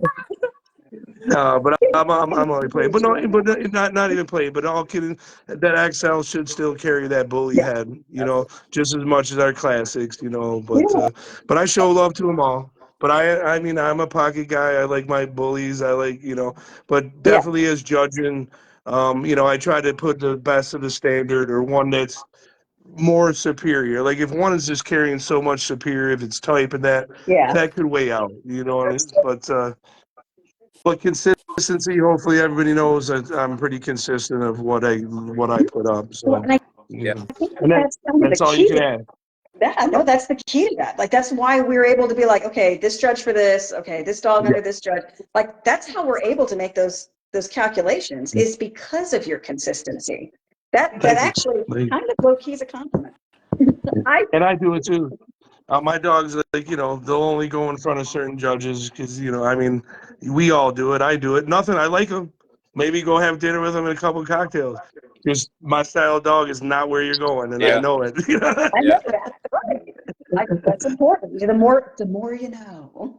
Yeah. Yeah. No, So I even love in that. the see now you know a little bit more about the inner circle. You know, we're all we're all the A same. lot So of cocktails. What? I don't mind. I don't mind a few cocktails, man. I'll have a Yes. couple, man. Hey, so But no, look, I'm I not love shy. how you broke that down. don't How never you let me see y'all like we go to a show. Don't let me see you and Caleb hanging out drinking, and then he gonna win the show. oh Don't let me see that. Well, oh trust me, I I won't win. I But I, I'll get, have a cocktail I with you. guarantee no My drinks wife and before or dog no will, drinks but not wine. me. But first thing out of the ring, man, we're busting a Jack and Coke. That's the first thing There we we're go. having. I Oh, hear you. Absolutely. Not before. But definitely No, after. in all kidding aside, I couldn't even I the way I judge, it's so much to keep in your head. It's literally you know, and me if when I'm there it's business, and then when I get out there then it's fun time, man. yeah. Oh yeah. Yeah. I mean, I honestly, like, out of the times that we've been in the same building together, like it is a deep enough difference when you're, you know, Judge John and Oh yeah. when you were ringside John. Oh yeah. 100%. 100%. It's like Superman coming out of the telephone booth, man. You know, it's two different guys there for I sure. mean, same dude, not same dude. Yeah. You even got the That one. glasses. You even got I the was gonna say glasses. that one. I have to pull the glasses out for the sideline John, I guess.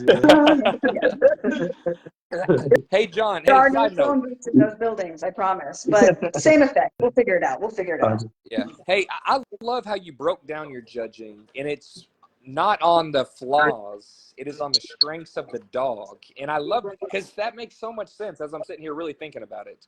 You know, because Yeah, you're they right. A do. lot of people have tallies. Well, there's a flaw, there's a flaw, there's a flaw. well, that's the most flawed dog. Well, that's Yeah. the most bully dog. What are the flaws that we're really grading on?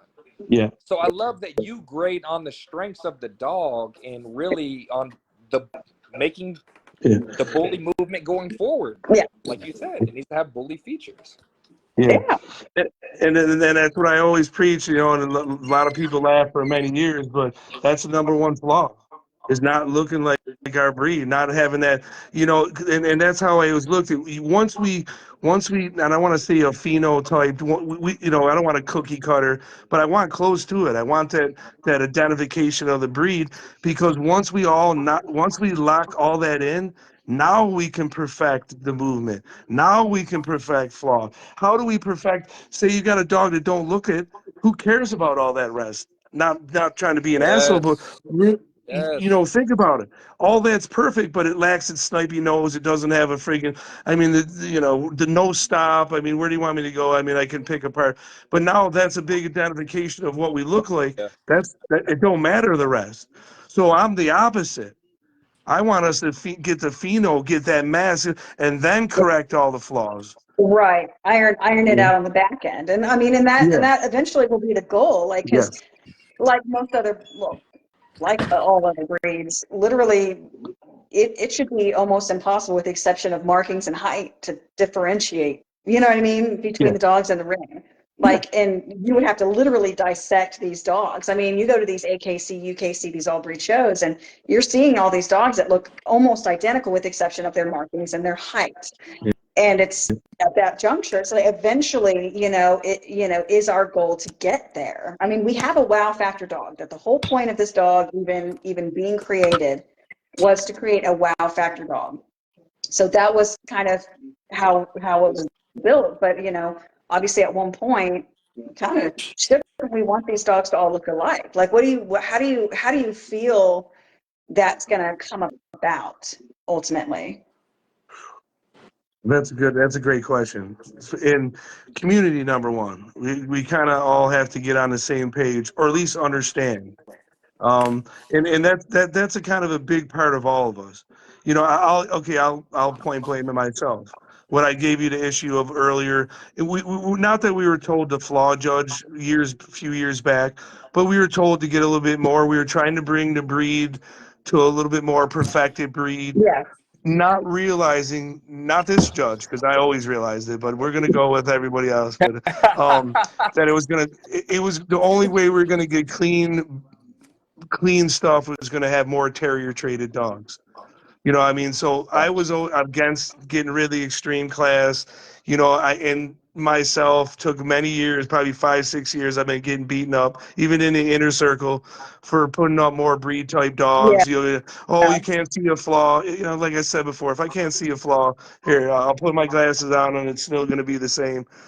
But then look what happened. And not saying me, I wasn't. But now look where our headpieces are. Look where a lot of our breedings are going. Dogs that, like, before, people were like, "Why did he put this up? Why did he put this up?" Now people are looking for the same phenotype or that dog to breed with now. Yeah.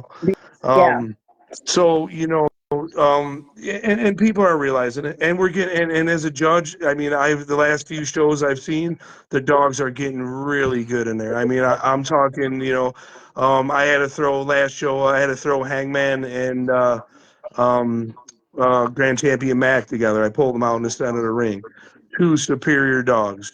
Superior. Hangman's a very, very nice dog. I mean, you got the new up and comer Mac, and just a little bit, I went with Mac. But see the same thing there. Either one of them dogs could have been superior. Yep. They're both superior dogs. You know what I mean? Oh, absolutely. Now I leaned a little bit more. I mean, I liked to the standard. I liked Mac a little bit more, and nothing wrong with Hangman. Nothing wrong with whatever. That was my decision of the day. But two beautiful dogs. But I had to break them down. I had to really get nitpicky. I had to get down to their flaws. I mean, really dissect them. I don't want to expose any of them. I don't want to say anything, but that day, Mac, and a big factor was the ring present. And nothing with Hangman. He was still good. Just Mac had that snap to him. He just had that when he was out, Gaten Man, he just had that like, fuck you. And I don't mean to say Yeah. that, but he just had that, Owning the ring. just that look, knows. That dog Yeah, that knows who's Yeah. confidence, in. that That dog chip. knows, Yeah. man. Oh man. Yeah. I swear that So whole just village imagine, knows. Like all four of those dogs, he, Ragnar, yeah. Cerberus, and then Juno, like they all walk in the ring and they already own it. They already know. Yeah. They know. Yeah. It's fine. Yeah. And I Oh, like that. Like, and that's going to matter in my grand champions and champion. Yeah. Now, if you got a class dog and he's not as polished, he's acting up, didn't like a dog behind him. I'm going to give a little bit of that. But once these dogs get in that champ and grand champ, I want to see them polished. Yeah. You know what I mean? Yeah. And don't sit there and say, oh, it's just because it's a certain handler. No, that dog is presenting that dog better in a higher class, and it matters. Yes, it does. It doesn't Absolutely. matter who their name is. Half the time, I don't even see your faces. I love all you, but I don't even look at like faces much. And anybody knows me at my ring. Half the time, I got to double check to see who's first because I didn't look at your face. You know what I mean? So, Yeah. You're like, Yeah. so sorry. guys, No, I'm sorry. it really doesn't matter who handles what. It's a dog. That's all it matters. But think about it. The handlers, that's their job. They take time to perfect. They practice with these dogs. They get these dogs little, you come in the ring, you don't know, like, if certain, like, you adjust the front, an inch underneath, an inch, until you practice, put that dog in front of a mirror, that's what these handlers are doing. Yeah. They're showing this dog to the best. Mm-hmm. Doesn't matter who it is. Absolutely. Oh, So give up. yeah, If absolutely. you lose to a handler, shut the F up. It has nothing to do with that. It's not right. And I will say, were you at Nationals last year? I did not, unfortunately. I like to show if I'm gonna. This year I'm coming down. It's Yeah. just for Okay, me. good. It's a 27-hour ride with the dogs. It's a little harsh. Yeah, it is. Yeah, for people up in like the northern parts of it's to say Houston's a middle ground is not 100% accurate when you're talking about the Northeast or the Northwest. But man, So last just year remember, is a Sideline great. John's gonna be there, right? So just remember that. John's gonna be there. The But Sideline yeah, John, not last year, John. yeah, sideline. Very important. Ringside John for the win. That's it. I'm sorry to cut you off. No, not at all, not at all. So with Nationals last year, when you're speaking of those handlers and making all the right moves, really having to make sure that they're in tune with the dog that they're handling and whatnot, like that was one of the best exhibits of that. Basically, that sentimentality or that that mentality in a general sense was at Best in Show, because you had three of the best handlers in the game and three exceptional animals, and literally they were working those dogs, and it was a thing of beauty. And you're sitting there thinking, like, it's not because those handlers are those handlers, it's because they're really good at what they were doing. And man, that was electric to watch that. Truly, watching these handlers do what they do and just being like, damn, that's who I want to be when I grow up. It's good stuff. And for me, I mean, I love it. Like I said, everybody's my friend, but I love to see, and what it is, I love to see just everybody's the friendship. Even though the top handlers, you figure they'd be at each other's throat. They're all good friends. They're all congratulated. They're all shaking hands. You know what I mean? Yes, And even with the juniors, that's one thing I love about our juniors. You see them just everybody correct. Just congratulating everybody. It's just great to see. Our handlers are amazing. Juniors and our top handlers all the way around. Great. juniors. I love watching them in the ring. That is one thing that you're just sitting there thinking, like, as somebody who got into this as an adult, you're sitting there thinking, like, man, how cool would that have been to start at that point? Because these are the people that are going to continue the breed after we're gone. Like, so like the fact that they are in it that hard, and they're that serious about it, and they're that motivated and that passionate about it at that young age, when they take over, I ain't even scared. Yeah. Yeah, and the juniors, like I said, it's amazing with these, like just even this weekend, the last show. I mean, the juniors there was just three of them. I don't want to point out anybody or who or what, but just Yeah. incredible. All three of them. I mean, I wanted to give it to all three of them, and the difference was just the chemistry with the dog. Like everything that the top handler that I gave just was right in tune with the dog. It was just, and that was the only division between all three of them. They were all just incredible, and that's just taken it to a top level when it's just that close. They're all that good, and it's just the chemistry between the dog and that handler takes them to that first place or Yeah. that best. Yeah. Kick ass. And it's always a proud dad moment for me. Like all these kids all grew up in my Yeah. ring. Since what I mean, you got Logan graduating from college. He's got his new girlfriend next to be married. And I remember I'm 9 years old, handling my dogs as a little kid, and just or all these kids. I'm just using him as an example. Yeah. Just seeing them all grow and just seeing them just Yeah. improve. It's some of the it's some of my best points. I love it. It's great stuff. Oh, absolutely. And seeing them, because we actually Caleb has daughters that have gotten into the juniors ring. One of our co-hosts as well, Michael Higgison, he and his wife Christina, they have a daughter that gets in the ring. Do any of their other children, Caleb, do you know offhand if it's just Lily Rose or? Just a little bit. But watching her grow every single time I see her in the ring, and she's just getting better and better and more in tune. And and even I have proud mom moments. And I actually have my XL, because of just basically how well tempered he is. I have friends Corey and Vicky. Their daughter uses him for juniors because she's this tall. She's very tall.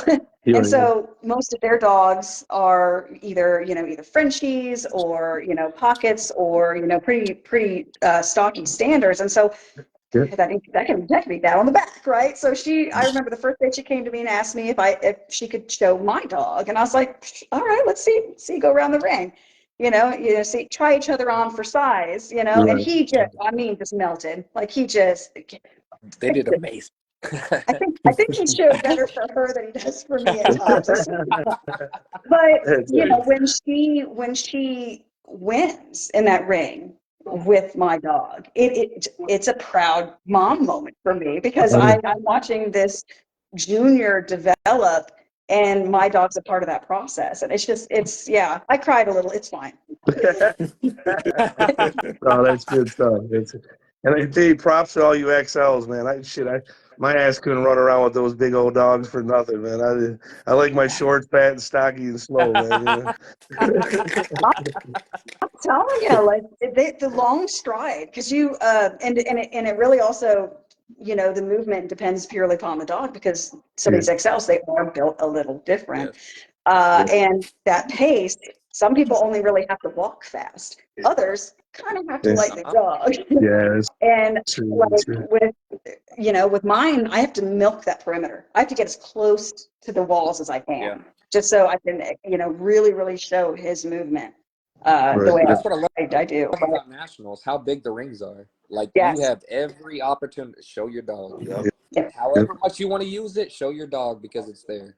Mm-hmm. Oh yeah, and I always preach that in my ring. Use that whole ring. Yeah. The more you stick that dog in my face. Now, if you want to shorten it and say the dog's like getting a little exhausted, a little tired, you got a fat, low rider. I get it, but yeah, no. Even entrance of the ring, you always hear me preach, especially to the juniors and all that. Enter that ring, because judging starts as soon as you step in. I'm not going to lie to you and sit there and say, oh, I'm not judging. I'm going to wait for you. No, I'm judging you as soon as you walk in. I'm dissecting. Heck yeah, man. I'm like, yeah.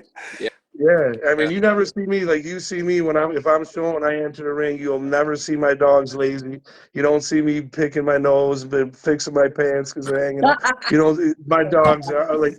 But then also, I know when the judges are going to swing a little cheek because I do it. So every time I know that judge is going to turn my way or this, my dog's on attention. You know what I mean? No, he's not catching that dog out of form, out of stack. None of that. So, and that's where the like us old guys that started boxing, just started pulling them dogs out or taking them corners, because I know that when I look down that line, when I'm out or on that corner, you cannot be seen by the judge. So you're getting more looks from that judge. So that's a little Yeah. trick to the trade, a little handling stuff. You know what I mean? Oh yeah. Like I remember hearing that, and I don't know if it was you that I heard that from when you were ringside at one point, but I remember like, keep your dog busy, keep your dog busy, keep your dog busy. Like, don't let them lay in the ring, don't let them sit in the ring. And I remember being really, really paranoid about that. So I don't like, if my dog like even looks like they're starting to get a little lazy or a little bored, I spin them. Like Yeah. stay with me, stay with me, stay with me. And that's why, is because I feel like somebody at one point told me like, oh, you're on parade the moment you're in the ring. Like, you are on display. And at that point, like, you perform the whole time. Like, it's a movie, there are no breaks. And I was like, oh shit. Yeah, Right. it's Yeah, a no, show it's ring for a true. reason. You're entering it. It's time to show. Right? Yeah. Or simple stuff like just even if you're baiting or have treats, keep that dog on alert up. Don't have them rolling them shoulders. Don't have them sniffing the ground. So you don't want to have your dog, especially if you got a pocket. You don't want to catch in those odd pictures. Just avoid them. Yeah. Very No odd simple. pictures. You No know, pictures that and go that's it. viral. Just keep him up. Keep everything up. Like, you know what I mean? If you got a tree, keep him. Dog's always looking up. Now he's not rolling it. Now he's on his tippy toes. Now his top line's better. You know what I mean? All that. And think about it. How long are you in the ring for? I mean, That's what? true. Maybe, so you all that time, I mean, you Yeah. should be able to present that dog or at least have it on alert for the whole presentation. Now, Yeah, I feel, you know. so but does that differ in instances where you've got like 15, 20 dogs in that ring? Because I mean, we've seen some loaded classes where at one point they even have to split them at one point. But like right before they decide, make that decision to split them, there are a ton of dogs in that ring. And so you're ultimately in that ring for way more than that 5 minutes, like, or a few minutes, or like you like, it's a life sentence. So, Yeah, so it's like, no, in you're right. instances You're like right. that, are you a little more lenient with the dogs getting bored or sitting down or anything like Yeah. that? Now, me as a judge, it doesn't matter. I'm saying as so you don't get that picture, you don't get people. That's more a concern. And generally, just watch me. You'll see the judge's movement. You'll see when he's going to come glance. Yeah. You'll see, but that's the times you want to pick up and have your dog on alert all the time. Yeah. Even if you're the second dog, it doesn't say the guy is ahead of you. That doesn't mean don't have your dog stacked out and perfect, because no matter what, even if that judge looks at, he's going to see your dog. So you're constantly trying to present that dog to its fullest, even if you're second or third. Soon as I get the third dog coming in, my stuff is right on point. I'm stacking, boom, boom, boom, Yeah. all the way up. Then I'll move, stack, stack, stack. Yeah, I'm never not. I'm like military with that, Yeah. No, that's So, again, it's a good practice. I'm paranoid about it. I'm just like constantly trying to be like, nope, don't you dare sit, don't you do it. yeah, Spin, spin, yeah. spin. Look at me, look at me, look at me. Like, And even the sitting, like when I send a dog up and down and it's coming down, you know what I mean, and it sits, you don't want it to sit. But in that presentation, I'm more focused on the front, how it was coming down, how the reaches, how the front paws are, how the feet, how's the bone, So I'm analyzing. So the sit down isn't going to kill it because I'm looking more to the front. I'm examining a lot more to the front. Now on the way down, don't have them sit because now I'm examining the rear end more. So you know what I mean. I want to see. So but I always tell that to people. Sometimes they're like, because they'll sit. I'll be like, no, no, no, because I don't want to adjust it because Yeah. I'm already locked in to see. And then right. the only thing I guess you can say is if you shift weight, you can get a little easty westy. You could throw off certain things like that. Yeah. But 9 times out of 10, I would probably correct you and say go up and down again or Yeah. something like that, so I can get 100% judgment, not like I think, So Yeah. Oh, absolutely. Like there was at one point I had somebody say, I can't remember what they were. I think they were upset that the judge had them do one more round after they'd already made him go once. And there's like, why is it taking so long? And I'm sitting there thinking like, you might want to carpe diem at this point. I was like, I don't think you should be mad. Like, I mean, I know that you're like, I'm tired. My dog's probably tired. Like, yeah, all this time in this ring. I was like, I get that, but I mean, that's an extra opportunity. I kind of feel like. Yeah, exactly. You should be happy. 100%.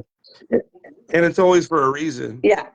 I mean, Exactly. and I mean, and I've said that before. As long as a judge does everything he needs to get the correct decision, I'm for it. Yeah. Yeah. You know what I mean? I mean, we don't have the school of examination. It's not like we go there and you got to do this, and that. We're all doing those things for certain to get a question answered or why or something I see in the gate or something. Yeah. You know what I mean? As far as that, we're all doing it for a reason. As long as whatever reason, and you get to the question that you had answered. Yeah. Good, great job. Yeah. Nice. Sorry. But fire away, guys. I don't want to be the talkative. You guys, any questions? Fire away, man. This is Listening. this is X-rated. We don't got to hold nothing back. It's not a debate. We do not set questions. Right. Yes. And luckily, like, I mean, you've been so educational thus far that like there hasn't been a lot Yeah, of questions. covered everything. Yeah. Yeah, we don't want to leave I anybody. do have a question. So you said, the American bully, the representation of it, one of the best identifying features is the head. I completely 100% agree with that. Without the head, the rest of the body, like it's non-existent without the head. The American bully identifies with the head. All right, so that's the first feature. What do you think the next feature is? Let's, in the American bully, let's really break down the main features that showcase an American bully in the ring and outside the ring that really identifies that. Yeah, I mean, just to start out, right, that the headpiece, of course, and it also gives us that breed, identification from that staff. But bone and muscle. Yeah. I mean, and that's what people got to understand with the standards too. It doesn't say how much bone or how much mass. So when you have people pushing, they're still in standard. They're just pushing the word mass. They're just pushing the words bone. Because like a lot of people are looking at like a lot of these extreme dogs and like, oh, they're not the standard. They're not. Well, why are they not the standard? Well, it doesn't say you got to have this much pounds of bone or this much width of bone, and it says bone and mass. Though so we push it in that style, and we're putting more bone and more mass on them, but we're still in the standard. Yeah. But to go back to your question, headpiece is number one. That separates us from other breed identification and what we're known for, that muscle, that appearance of strength, that just damn, that's what I want. I want you to come up and go damn, or if you see my females, I want you to look for balls, like that's me, I mean. Right?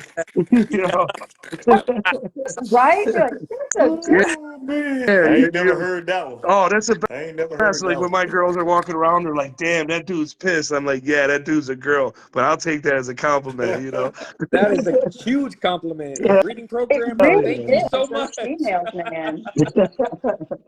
Now, I do have a question. Since you have females that are a little bit more on that masculine side, really. Yeah. Have you ever experienced any issues while breeding those females of them taking? I didn't hear the last part. You cut out. Oh, sorry. Do you have you ever experienced any issues with those particular females ever taking when you're breeding? No, not mine. But yes, in the breed, I've heard it, I've seen it. But that all comes down to, like, I don't want to say your breeding program, but it's a big factor. Females like that have problems, issues like that. It's been there for a while. That you just bred it and was hoping that it would get better instead of shutting her down and moving on from them. Because I mean, we all have known that how many people sell a female because she's not taken, she's absorbing her stuff. So why breed her? Yeah. Right. Anytime an adult Definitely. female, I'm like, why? I mean, I've shut down. I mean, a number 3 grand champion female ever, ABKC. I shut her down for a reason, health reasons. Yeah. Now I Respect could have that. been greedy. I could have passed that along the line and bred it and said, "Oh no, blah blah blah." Like, you know, she was a badass bitch too. A little situation daughter to badass. But me making Frankenstein's are my everything. So why am I gonna bring that into my program now? You know. Yeah. Right. Right. No, absolutely. Ethical breeding is not just breeding for, health. There's other factors that go into ethical breeding. And a lot of that is not mass producing dogs for profit when you don't have to. Are you bettering the breed by breeding this dog? Is it for you? Is it for the public? There's a lot of things that go into ethical breeding other than just like, oh, we're breeding for health. Like that's obviously minimum, like baseline, but it's, just like you said, it's just like there are other contributing factors to why you're not going to breed a specific dog. Yeah. And even in that situation I had every reason to. I mean, no one knew what my health was. No one knew what my vets were telling me. No one knew anything of that. Right. You know what I mean? But if I'm trying to bring a breed forward, especially this was a few years ago, how am I going to do that? You know what I mean? And even even over the years, I put dogs up that maybe have a little issue with the breed and this and that. But we have to evolve the breed, so you gotta do certain things that maybe you don't always want to, as far as judgment. Not now, because we're getting a lot more perfected. I'm going back a few years before. We didn't have all the health perfect as we do today, and we still have health issues. Don't get me wrong. There are But breeds that have been around for 100 some odd years that still have health problems. English, geez, man, the English bulldogs are the most. Yeah, English, certain lines, French bulldog. I mean, Dalmatians. Oh yeah, Dalmatians have people, because that's another media thing.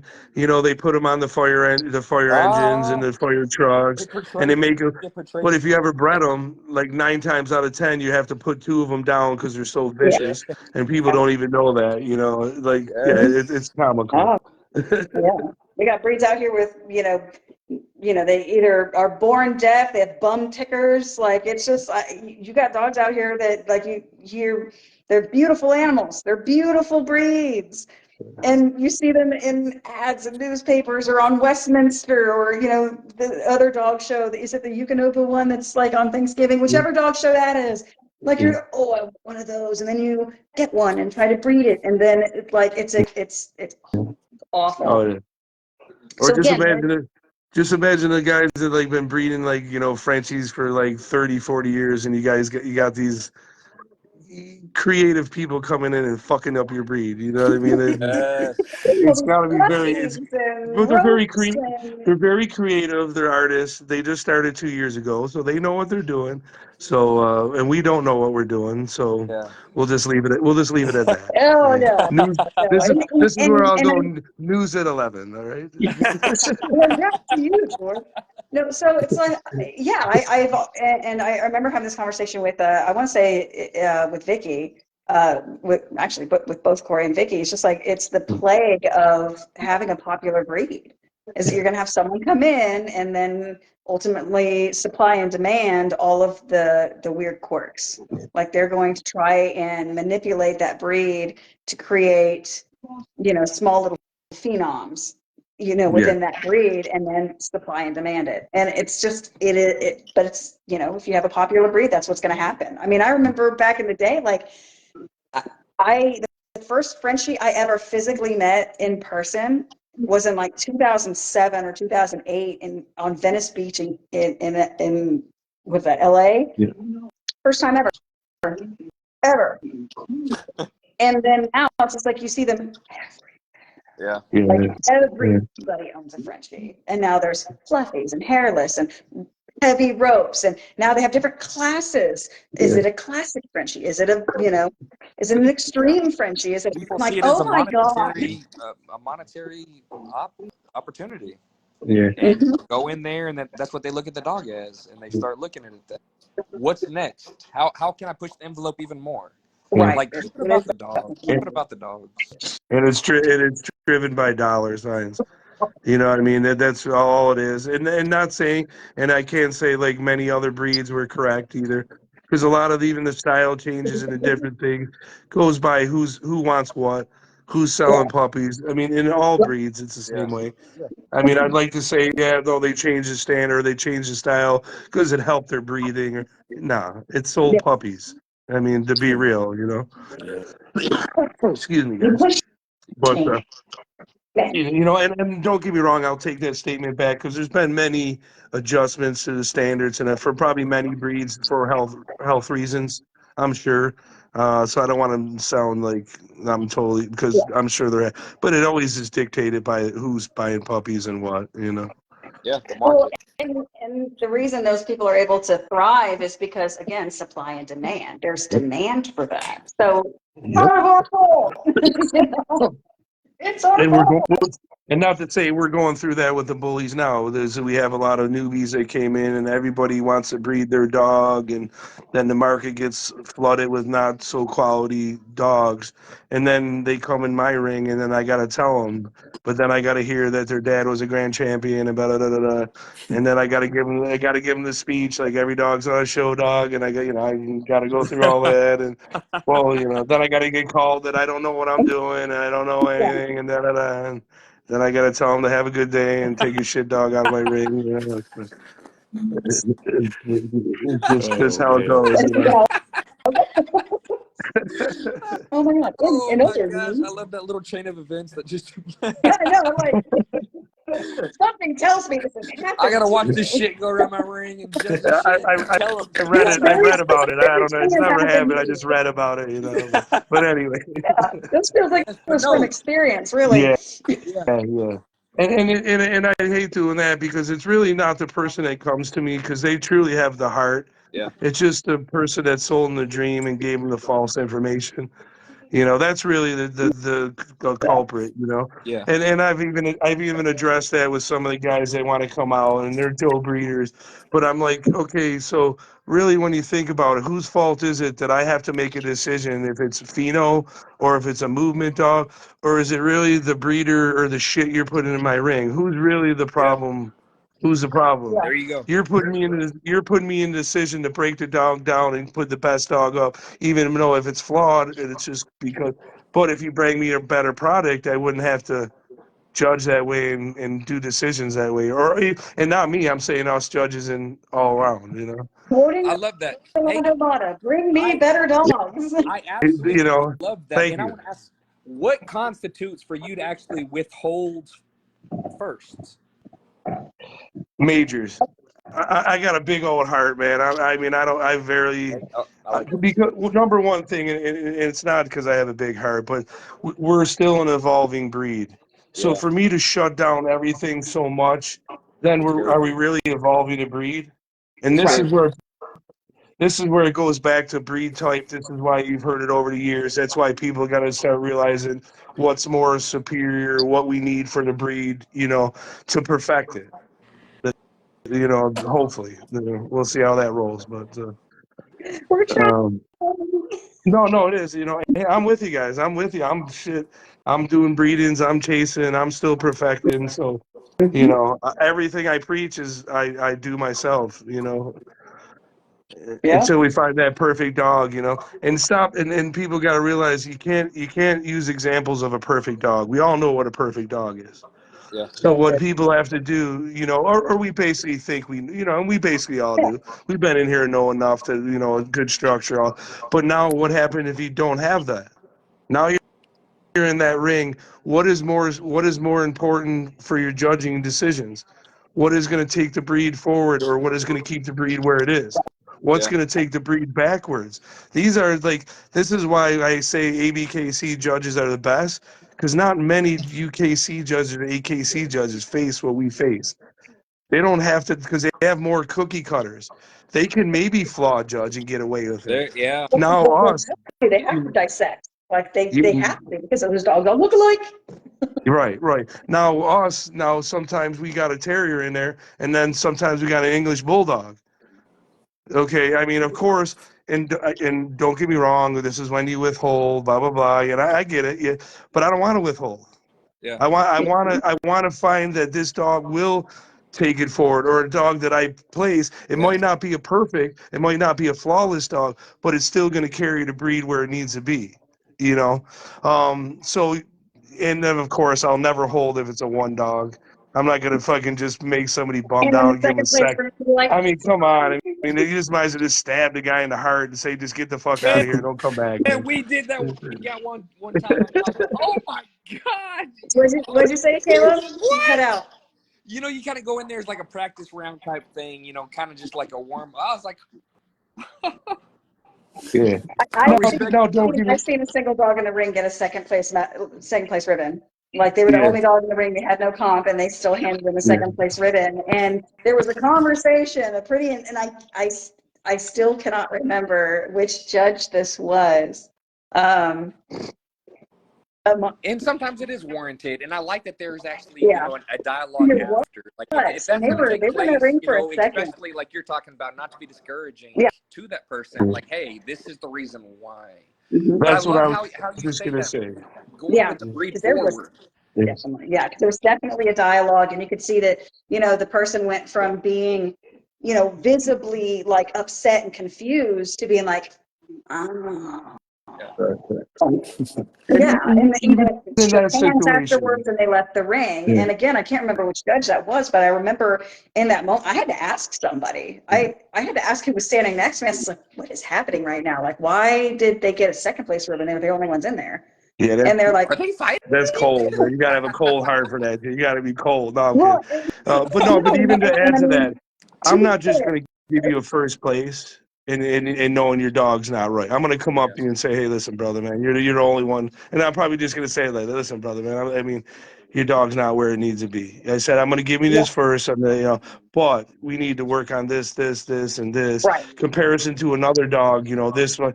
You know, this might is not probably going to work. You know what I mean? But don't get discouraged. This is positives. Now work on this and this and this for breeding. Right. When you do your breed, you know, that's how I'm going to break it down. Though I'm not, you know, kidding around. But I'm not going to shut his ass right Yeah. down. But now for me, what Get you'll your ass see out of me here. and I. What I hope is very seldom. I would never give out a major. But I hope that by the time that I Respect. went through my class dogs and it got there, that a dog of worthy would get Right. that major. That And you know what I yeah, mean? absolutely. You know, I've had it happen with the oldies a couple times. So what I did is I withheld on the female, but yet the male was still superior. So he still got his recognition. He still got his stuff all the way up, but didn't get the points. Yeah. You know, but it was the best way for me. He still was able to show. Everybody still got in the ring. You know what I mean? But there was no points awarded for majors. Yeah. So Yeah. My pocket's trying to get in the bag of bird food that I have sitting over here, like he's a bird. I had to put my crew away, man. They would have messed this all up. They would have been jumping on me. They would have been going I nuts. don't know how you guys don't hear him snoring. He is a loud snorer, and typically we have him either in here. I would say 9 times out of 10, whenever we're doing the live, it's either him with me in whatever room I'm in at the time, or it's my XL. But with the pocket, like he sleeps so hard that he just snores so loud, and so like I've actually had people come back to me like after the show, and they're like, "Who was there like some weird like sound in the background?" I was like, "Yeah, that would be my dog snoring." But right now he is wide awake. Unfortunately, he's wide awake, and now he's like trying to get into stuff. Okay. It's fine. Hey, what's the next show you're judging? Oh, next show. I'm going to be doing a little bit of international shows yet. I don't want to say something yet because it hasn't been promoted, but Yeah. I'll be far, far away, man. That's all I can say. Hey, that's what I love it. Man, y'all are pushing the breed so much, going to these different countries. And, Yeah. saying that it's a new breed, it is very, very new, but that's what's exciting. You're saying there's not that perfect dog. Everyone's still hunting it. And we need to realize that as we're pushing this breed forward, it needs to continue to push forward.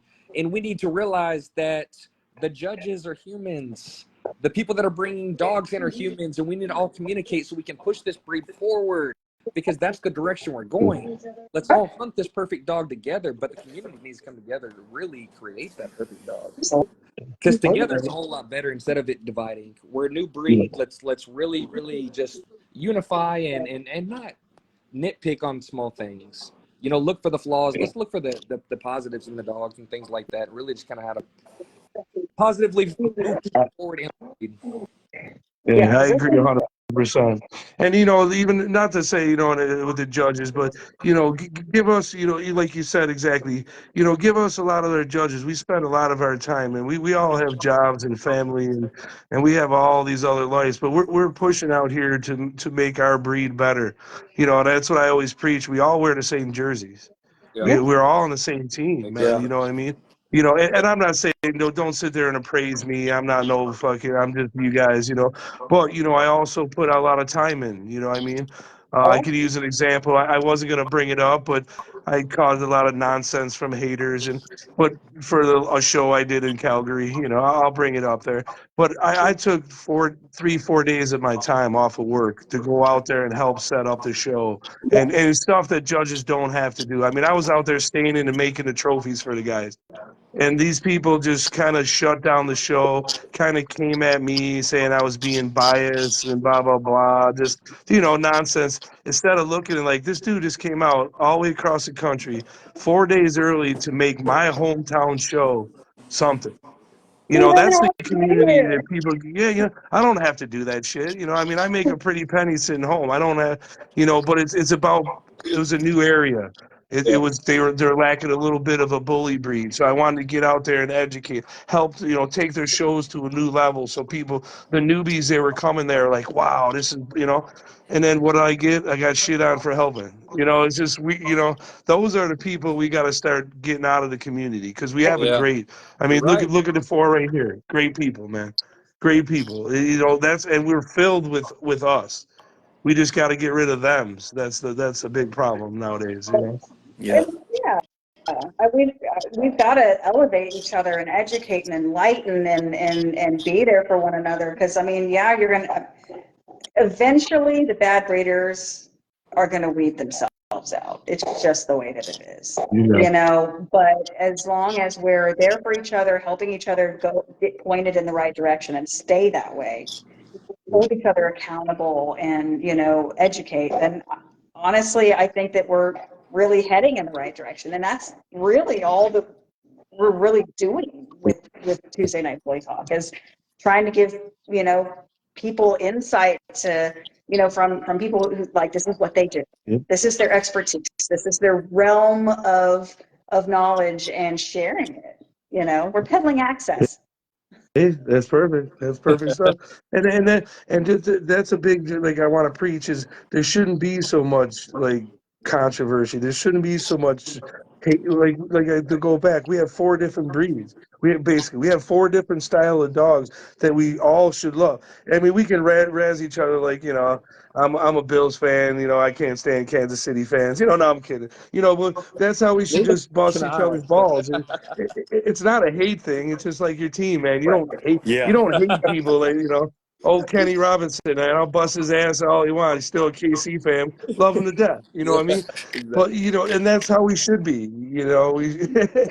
I'll recognize it. I'm an Auburn fan. I'm an Auburn fan. You know how it rolls. Roll Tide, nothing. We go Auburn here. Oh my gosh, you got balls, sir. He's like, you called me. Just to add to that one joke, man, I had this 80-year-old guy at the restaurant. I had the Auburn stuff when I was down there, and he's like, oh, yeah. He's like, what about this guy? He starts naming the players. I said, sir, I don't know one player. I just wear it to rough people's feathers up. love seeing you do that. Just to really He get started people laughing his ass off. He goes, "That's a good one, son." He goes, and he called me son. He goes, "That's a good one, son. I like that." All right then, all right then.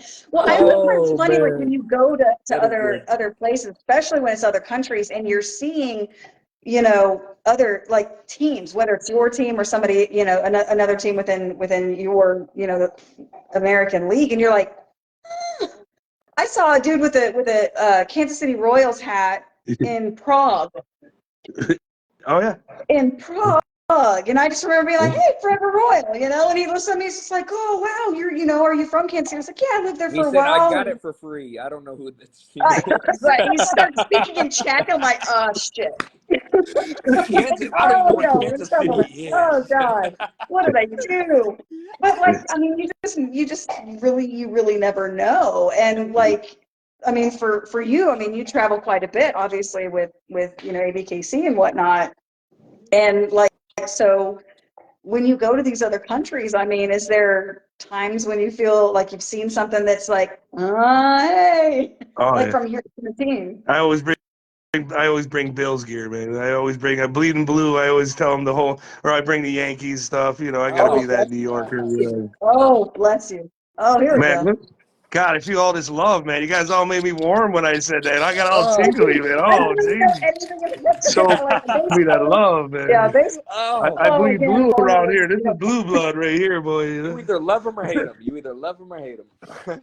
Yeah, no, it is true, man. It's like Alabama. You love them or hate them. It's kind of the same thing, Yeah. this is also true. Now, of those other countries that you've gone to show to judge in, what's been sort of like what you feel has been sort of the best all around experience? The people, the venue, the way everything was set up, the camaraderie. Like what's one of your favorites? That's hard to say because, like, you see my energy. This is me all the time. Yeah, you wake up. If I'm in Kansas City, if I'm in Italy, I'm just me. And I bring the party. I bring the energy. I bring the love. I just, it's so they all are. They're all because, it's what you make it. And that's kind of. And I always go early, and I always, try to do the local thing, and I try to. Like if I'm in Europe or that, I walk around before the show and I introduce myself. I try to get more personal with people. So to me, every show I do, I love, man. I can't, and I don't want to sound I don't want to sound to make it lame or nothing, but that's truly how I am. Yeah. That's I go in there, terrific. rock and roll, loving and seeing new people, especially new areas I'm in Florida one time. Now I'm in New York the next. I'm in Alabama. I'm in Troy. I'm in Dothan. I'm in, Atlanta. And everybody's Yeah, just great. I love it. I love it, man. No, it's a neat that's community. awesome. Big community. Yeah, it's global, and that to me, I think is just like Caleb was saying a second ago. It's like it's astounding and it's very promising, because you got all these other bloods that are out there that they have their own process, their own programs. They're creating bowls that we ain't even seen yet and over here. And it's just one of those things where it's just like I always like asking, the judges that go over there. When they see some really, really good bowls come out, in these other countries, how does that kind of make you feel? And like, is there specific places where you're just like, I like I see what you're doing and I like it. I'm here for it. You know what I mean? Have you seen that in a lot of different places? Oh yeah, most definitely. Like even over the years, like judging one of the first guys in Spain in certain places, you've seen the dogs evolve from what they were to what they are now.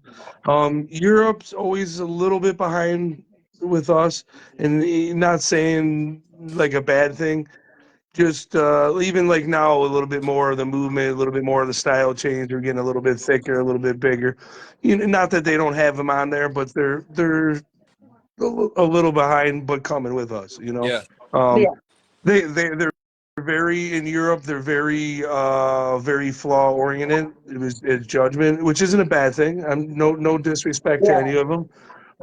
But sometimes that bully dogs don't get put up. They're starting to now. They're starting to see the breed type and stuff like that. Gotcha. So it's kind of cool to see that evolve. You know, them kind of go from that stage to where they are now, which is pretty cool for sure. Yeah.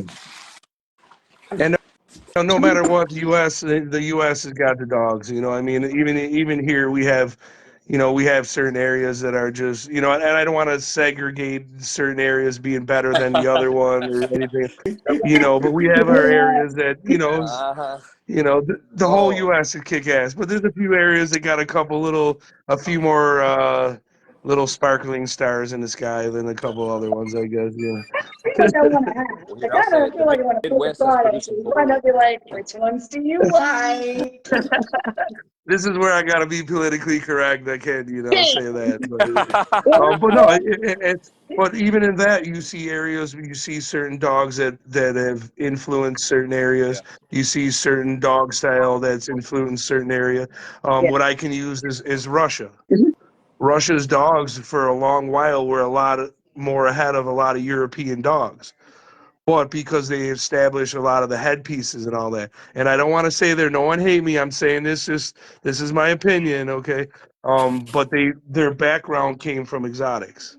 Okay, so and I don't mean it to be like, but if you can understand, if you're coming from an exotic that has headpieces and all that, and you just got to correct the flaws in the body structure, Right. it's a lot easier than coming from an 8-inch terrier nose, skinny head, and trying to make this blocky bully out of it. Yeah. So It's a different their approach. influence helped. Yeah, it helped them there.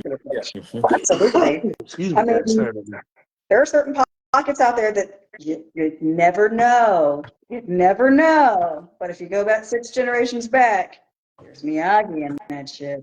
oh yeah. I plead the fifth out of it all, but ever since the exotics wanted to go clean.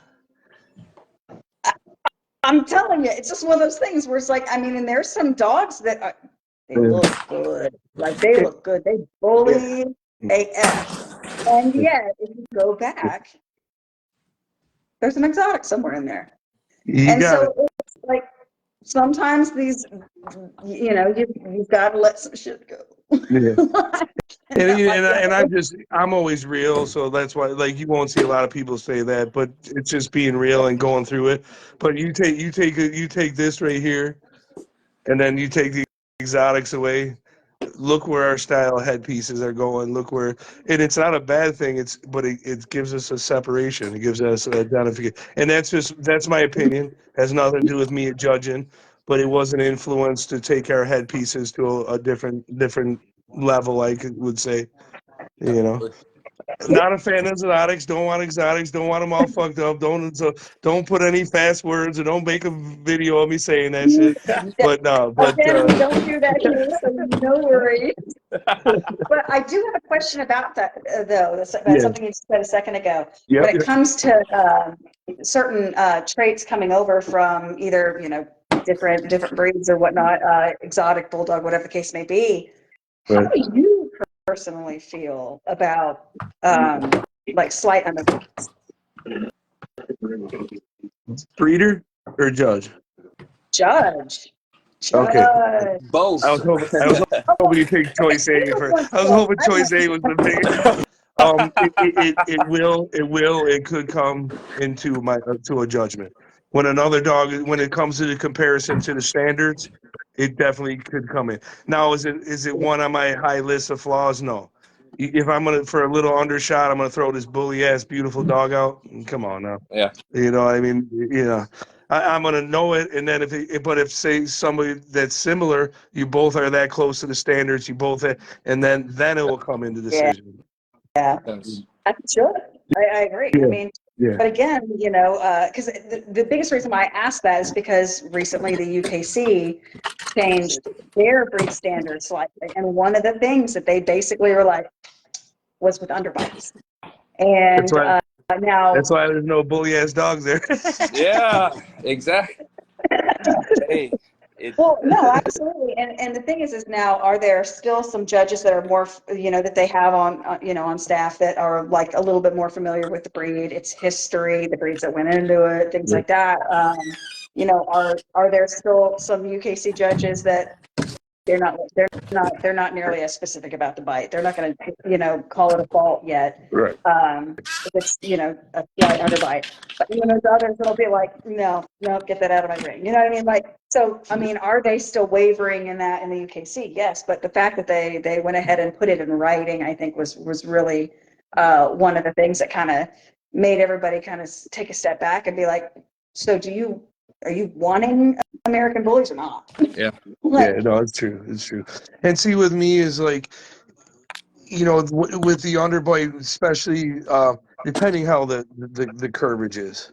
More so, I mean, of course, it's going to show up here, but if and it's a vice versa. If you see the down pitch of a snipey nose, it's going to be, you know. So for me, that's more crucial to me. If I see that muzzle going snipey, and it all depends how the stop is too. If Yeah. we're getting an upward pitch to it, you know, that really that comes in it. But now if you're looking at that sucker and he's got a nice, it's still square, everything, Yeah. and it's a little under, you know, mine and just to say it better, mine is going to be the shape of the muzzle is going to come in more important to me. Right. You know, I want it square. I don't want to see that upward pitch, and I don't want to see a downward pitch with the top either. You know that, and to me, that's worse. Oh, Sniping absolutely. And then is worse than a little undershot. You know, to me. because I mean, there's some Direction of people the like their brain. dog has a slight, it has like a slight undershot, and that's all it is. And then others, the undershot's caused by like a rye jaw, and you're like, you know, at that point, that's when you're like, I really can't forget that. Like that's. Yeah. But you'd be able to tell that as a judge. Like you'd be like, Yeah. I know why that dog's undershot. It's not because of anything other than that it's a rye jaw, you know? Yeah, right now, ride jaw coming in there, that's going to be definitely more of an override than a slight underbite. You know, that's going to, in us judges, we know we can pinpoint that long before we even have to check it. You know what I mean? There's indicators to us that we see, you know, especially the judges that have been here forever. We can see insulin, certain tongue positioning. We can see certain things that are going to indicate us, you know. Now, but there's many dogs and people don't realize that just have a long tongue. What It's exactly is a rye Right. jaw? Like I've heard the expression. I've shown examples, but what is the definition of that? to simplify it, a crooked jaw, basically. That's all it is. And that's why you'll see a lot of the tongue come out with it. And the best you'll see me when I have a question with one that's dramatic, what I try to do is line up. Basically just line up the jaw. Now if you're a rye, your back molars won't line up. So on one side or the other, you're going to feel the top or the bottom with your finger. Now that's not all judges do it. I'm not saying they're wrong. They can pick it up by tongue positioning. Yeah. This is one way I do it if I question them, because I've came across like a dog that's just the tongue was all flappy, was off to the side, and I'm like, damn, this jaw's he's got something going on, you know, but. And it just ended up being the dog just had a large tongue. I mean, Really? and I even went, you know, more than once to correctly position the Yeah. jaw, because if you don't position it right, you know, you could set it off yourself, you know. Yeah. But you know, but rye is a big factor. That's one thing I preach with dogs are too early. You know, you can cause rye jaw. You can have chewing on rocks and chewing on hard bones, and certain things can mess them up early. You Yeah. know, we all know those the bullier dogs. You know, sometimes they'll have a little undershot. All of a sudden, it will correct in a couple months. You know, or one that has a little overshot even, and all of a sudden the head pieces start filling out and correcting.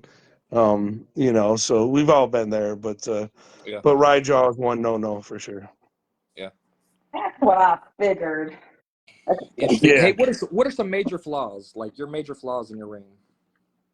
Well, me, I already addressed like a lot of the front issues, the easty westy. I mean, you know, like the classic English bulldog trait. Like I don't want to see too much forearm. I don't want to see that English, you know, that ball. You know, I want to see, but I want to see the bone with it. Yeah. You know. So those are more my number one. And I mean, and I've said it all the time: lack in the face, muzzle, eye shape, your dome. Big factors for me, you know, 100%. Yeah. I love Like it. it. Man, I I've have. enjoyed it tonight. I I've know. enjoyed this time, and man, John, I appreciate you. I appreciate Oh, you Appreciate being you such an too. advocate for the breed, starting at such a young age, stealing pit bulls to get them out of the other ring, the fighting ring, and then you became, then you were an advocate for the push of American bullies having the rights that they have now, and then became a judge and have, man, from ground zero, you've been there, and thank you. Thank you. I appreciate that, man. Yeah. And it's all for the love of the Yeah. breed. It's never for, it's not about recognition. That's why I'm always just real. I'm always me. But this breed means the world to me, man. And we've took it from a backyard, nothing to worldwide.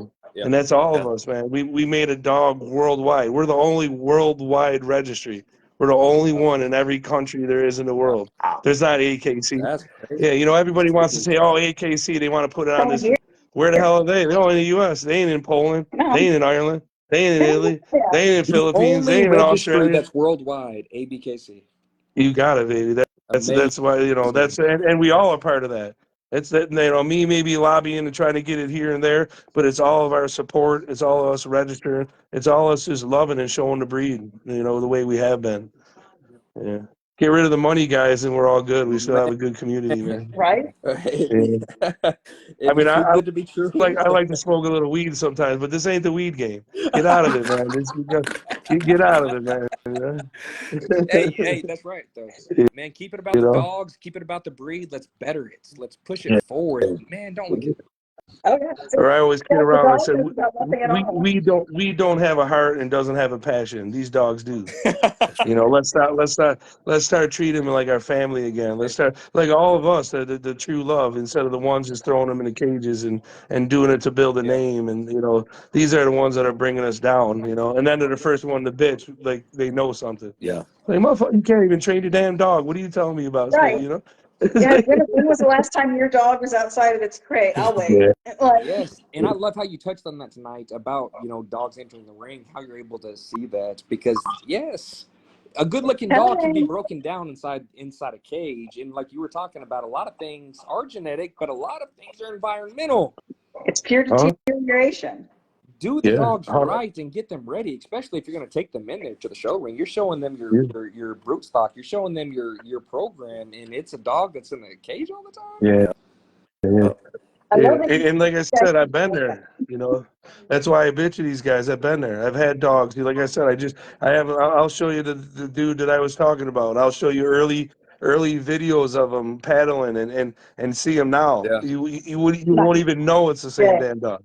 Yeah, so. Absolutely. Absolutely. Yeah. I mean, and similarly to that, it's like I've actually had, I've watched somebody get educated by a judge on certain exercises to do for a dog to better its rear or to alter its cow hop.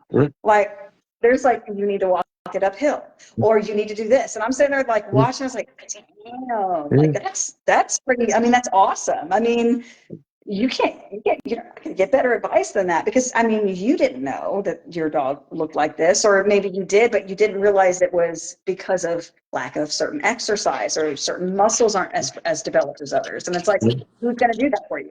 A judge. A judge is going to tell you. Yeah, especially us that breeding and we're doing the things that, I mean, we're not just telling you to do a sprint pull for one. We're breaking it down wide, and it's the same thing. Just use that for example. You're going to develop that muscle different. That's why you're doing that exercise. Name one of us that play basketball that put our feet together and jump in the air. No, you're spreading that shit out. You're getting to get, and that's the same thing with the sprint pole. That's why you're doing it. So now you develop different muscle. Now you're going to make that dog, So those are, like you said, you just got to pay attention, and people got to realize that developing these dogs are a factor. Yeah. I mean, just like any athlete in the world, they're not just going out and being the best in the world. They're working toward it. They're working out. They're doing certain. It's the same as any dog, man. Exactly. But they don't want to tell you that. You tell them that in the ring, then you're the asshole and you don't know what you're talking about. Yeah. But I think I just hit it on the nail. I think I just got a sore spot. That's all. You're the dick kid on the live. Like, hey, look at him. He doesn't. Exactly. Oh my gosh. Good stuff. Oh yeah. No, Good it's been stuff. And again, I love having all different types of people, you know, on the live, because you guys have so many things to give and so much to add. And, you know, again, having met you by you giving me advice, complete stranger, that in and of itself, like, that's why I do this. That's why any of us do this. Is, I mean, we don't know everybody that jumps on this live and watches it or shares it later, or we don't know everybody, but you know, we want to contribute, we want to be part of the solution. And I think that's a beautiful thing. And so people like you know, coming on this live and just, again, just being you in general, everywhere you go. I mean, that's being part of a solution, whether you realize that that's kind of where that's headed or not. I mean, that's an awesome thing. You're a breed Oh, that's awesome. advocate. I love to hear that, man. That's, you know, I mean, and the positive is what I want to hear. You know, we can all nitpick or make an excuse and make this, you know, but like I said, if people just start realizing the core, or even just a simple the community of, look at us, we're friends. Would we ever be here? Would we ever be talking if it wasn't for these dogs? Right. Love what They brings bring us all people together. together. Yep. Love it. You know what I mean? They bring people together. Yeah. Absolutely. I've got some of the coolest people I know today Yeah. because of this. Thank you. And Amanda, thank you. Yeah.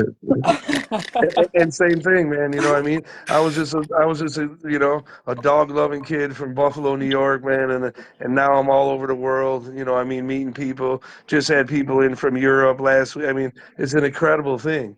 And then just think of our kids. Yeah. Our kids meet people. Our kids go to these shows. The kids get the kid. You know, it's much more than just a first place. Yeah. Then some people just got to realize it. Now we all want their drive to get that first for them. Don't get me wrong. Keep the I passion, want that ribbon. I want the trophy. but love getting there. Yeah. Exactly. It's a journey. It's all a journey. It's the journey that Yeah. makes it fun. Mhm. The reward Yeah. makes it rewarding, of course, and have the accolades for it. But yes, 100%. 100%. But yeah, that's good. That's my preach, man. If I could leave it with anything, man, just show more love than hate, and bring the breed forward. That's all I can ask. You know, That's and love right. them, man. Don't just use them for an object or it makes you cool. You know, get them out, love them, treat them like the dogs they need to be. Because we have a lot of mistreatment out there that we need to address. And it's just individual to step up Yeah. and put yourself in that position. These dogs have heart. These dogs have feelings. These dogs are not just money. You know, especially my females. That's why I'm an asshole and I don't sell many females. But I don't want one sold to another one and then sold to another one. You know, I want a life. There we go. So give me $1,000 before I take 10,000 and give her a good home, and I'm happy, man. You know? Right. Yeah. Oh, I love that. No, I love that. That's a good mindset to have. I think. Dude, right? There you go. I was gonna say, man, is that our finale and stuff, man? Hey, that'd be I so don't even cool have my if it- dancing if shoes we had on, that man. I where was gonna we're get up and do it. So we actually called Bruce Two Trains because, like, random throughout our life, and its timing is like, we can almost gauge We haven't heard our him in a time while though. by That's awesome. when we hear the trains, and there's usually two of them. So that's, yeah, two trains. Yes. Well, The train your goes husband's right gotta by love you Bruce's. because you're probably used to snoring. It probably doesn't bother you. Don't bother me at all. Don't even wake me up. It's good. Again, I don't know how y'all just don't hear him snoring, but I definitely hear those trains. Hey, it is props to you, man. That's a good thing, man. You know, the trade's worse. All right, cool. So now I might have a different argument. I might have my girlfriend saying a different thing, but we'll leave that alone. Train, man. I got that big ass German nose. That shit's that's a big trumpet. You know, I was like, woo. Can you play different notes, though, sir? Oh yeah, I'm good at that, man. You know, I got Yankee Doodle Dandy down to a T now. You know, so. So Oh he's man. mastered it.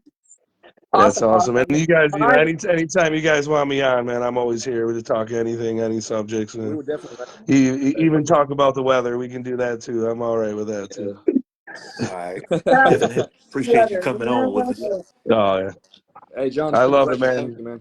Now that I know y'all Auburn fans, man, I'm with you guys. No, no, Hey, no, no. I'm a Longhorn. Longhorn fan. I'm gonna Oh, fucking, yeah, that's I'm gonna right. give you Roll Tide because I was impressed with those boys over in Georgia, man. So I'm gonna give you props, but you know. That's right. Yeah. And I, like I said, I like them. I just do it to bust balls, you know. That's all I do. Yeah, no worries at all. My team, Wilder, we had two fluke Oh, years man. recently from last decade. I'm like, oh. But too funny, guys. Excellent, excellent. But yeah, thank you guys. I appreciate it. Great talks, everything tonight, man. I love it. I love to see it. Keep doing what you guys are doing and keep it positive. That's awesome. Absolutely. I Yeah, appreciate absolutely it. the goal. And again, thank you for coming on. It's been a long time coming. It's been one of those things that I've been very excited about for a while. So when you agreed to do this, I was like, I was really stoked. So Schoolgirl. I kind of You know, I can, I was gonna girl. send my own invitation out. I'm like, I'm just gonna have to invite myself. Fuck that. You know?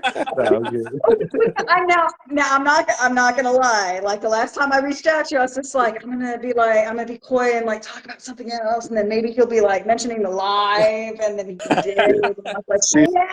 it worked out, man. You see that you put the bait, you put the corn in the water, and you got the muskie, man. You got There it. you go. That's what I'm talking about. I set him up. He knocked him down. I was like, yeah. Oh. Yeah. That's good stuff, though. That is good stuff. I'm just glad it worked out. But like, yeah, no, that was really awesome. And again, your willingness to do this was fantastic. You know, you were very honest, and that is what we need. You know, because you know, withholding, you know, your thoughts and your opinions doesn't help anybody, which is what you're about. You know, so and that you know, all your statements prove that. Absolutely. Appreciate it, man. Much love. I appreciate it, guys. Totally. Definitely. And then, you know, next time if we want to do a question and answer, we can do that role too. But I think we covered a lot tonight. I think it was a good one. Oh, yeah. We For covered sure. quite Oh, a yeah. bit, and it was awesome. So thank you again.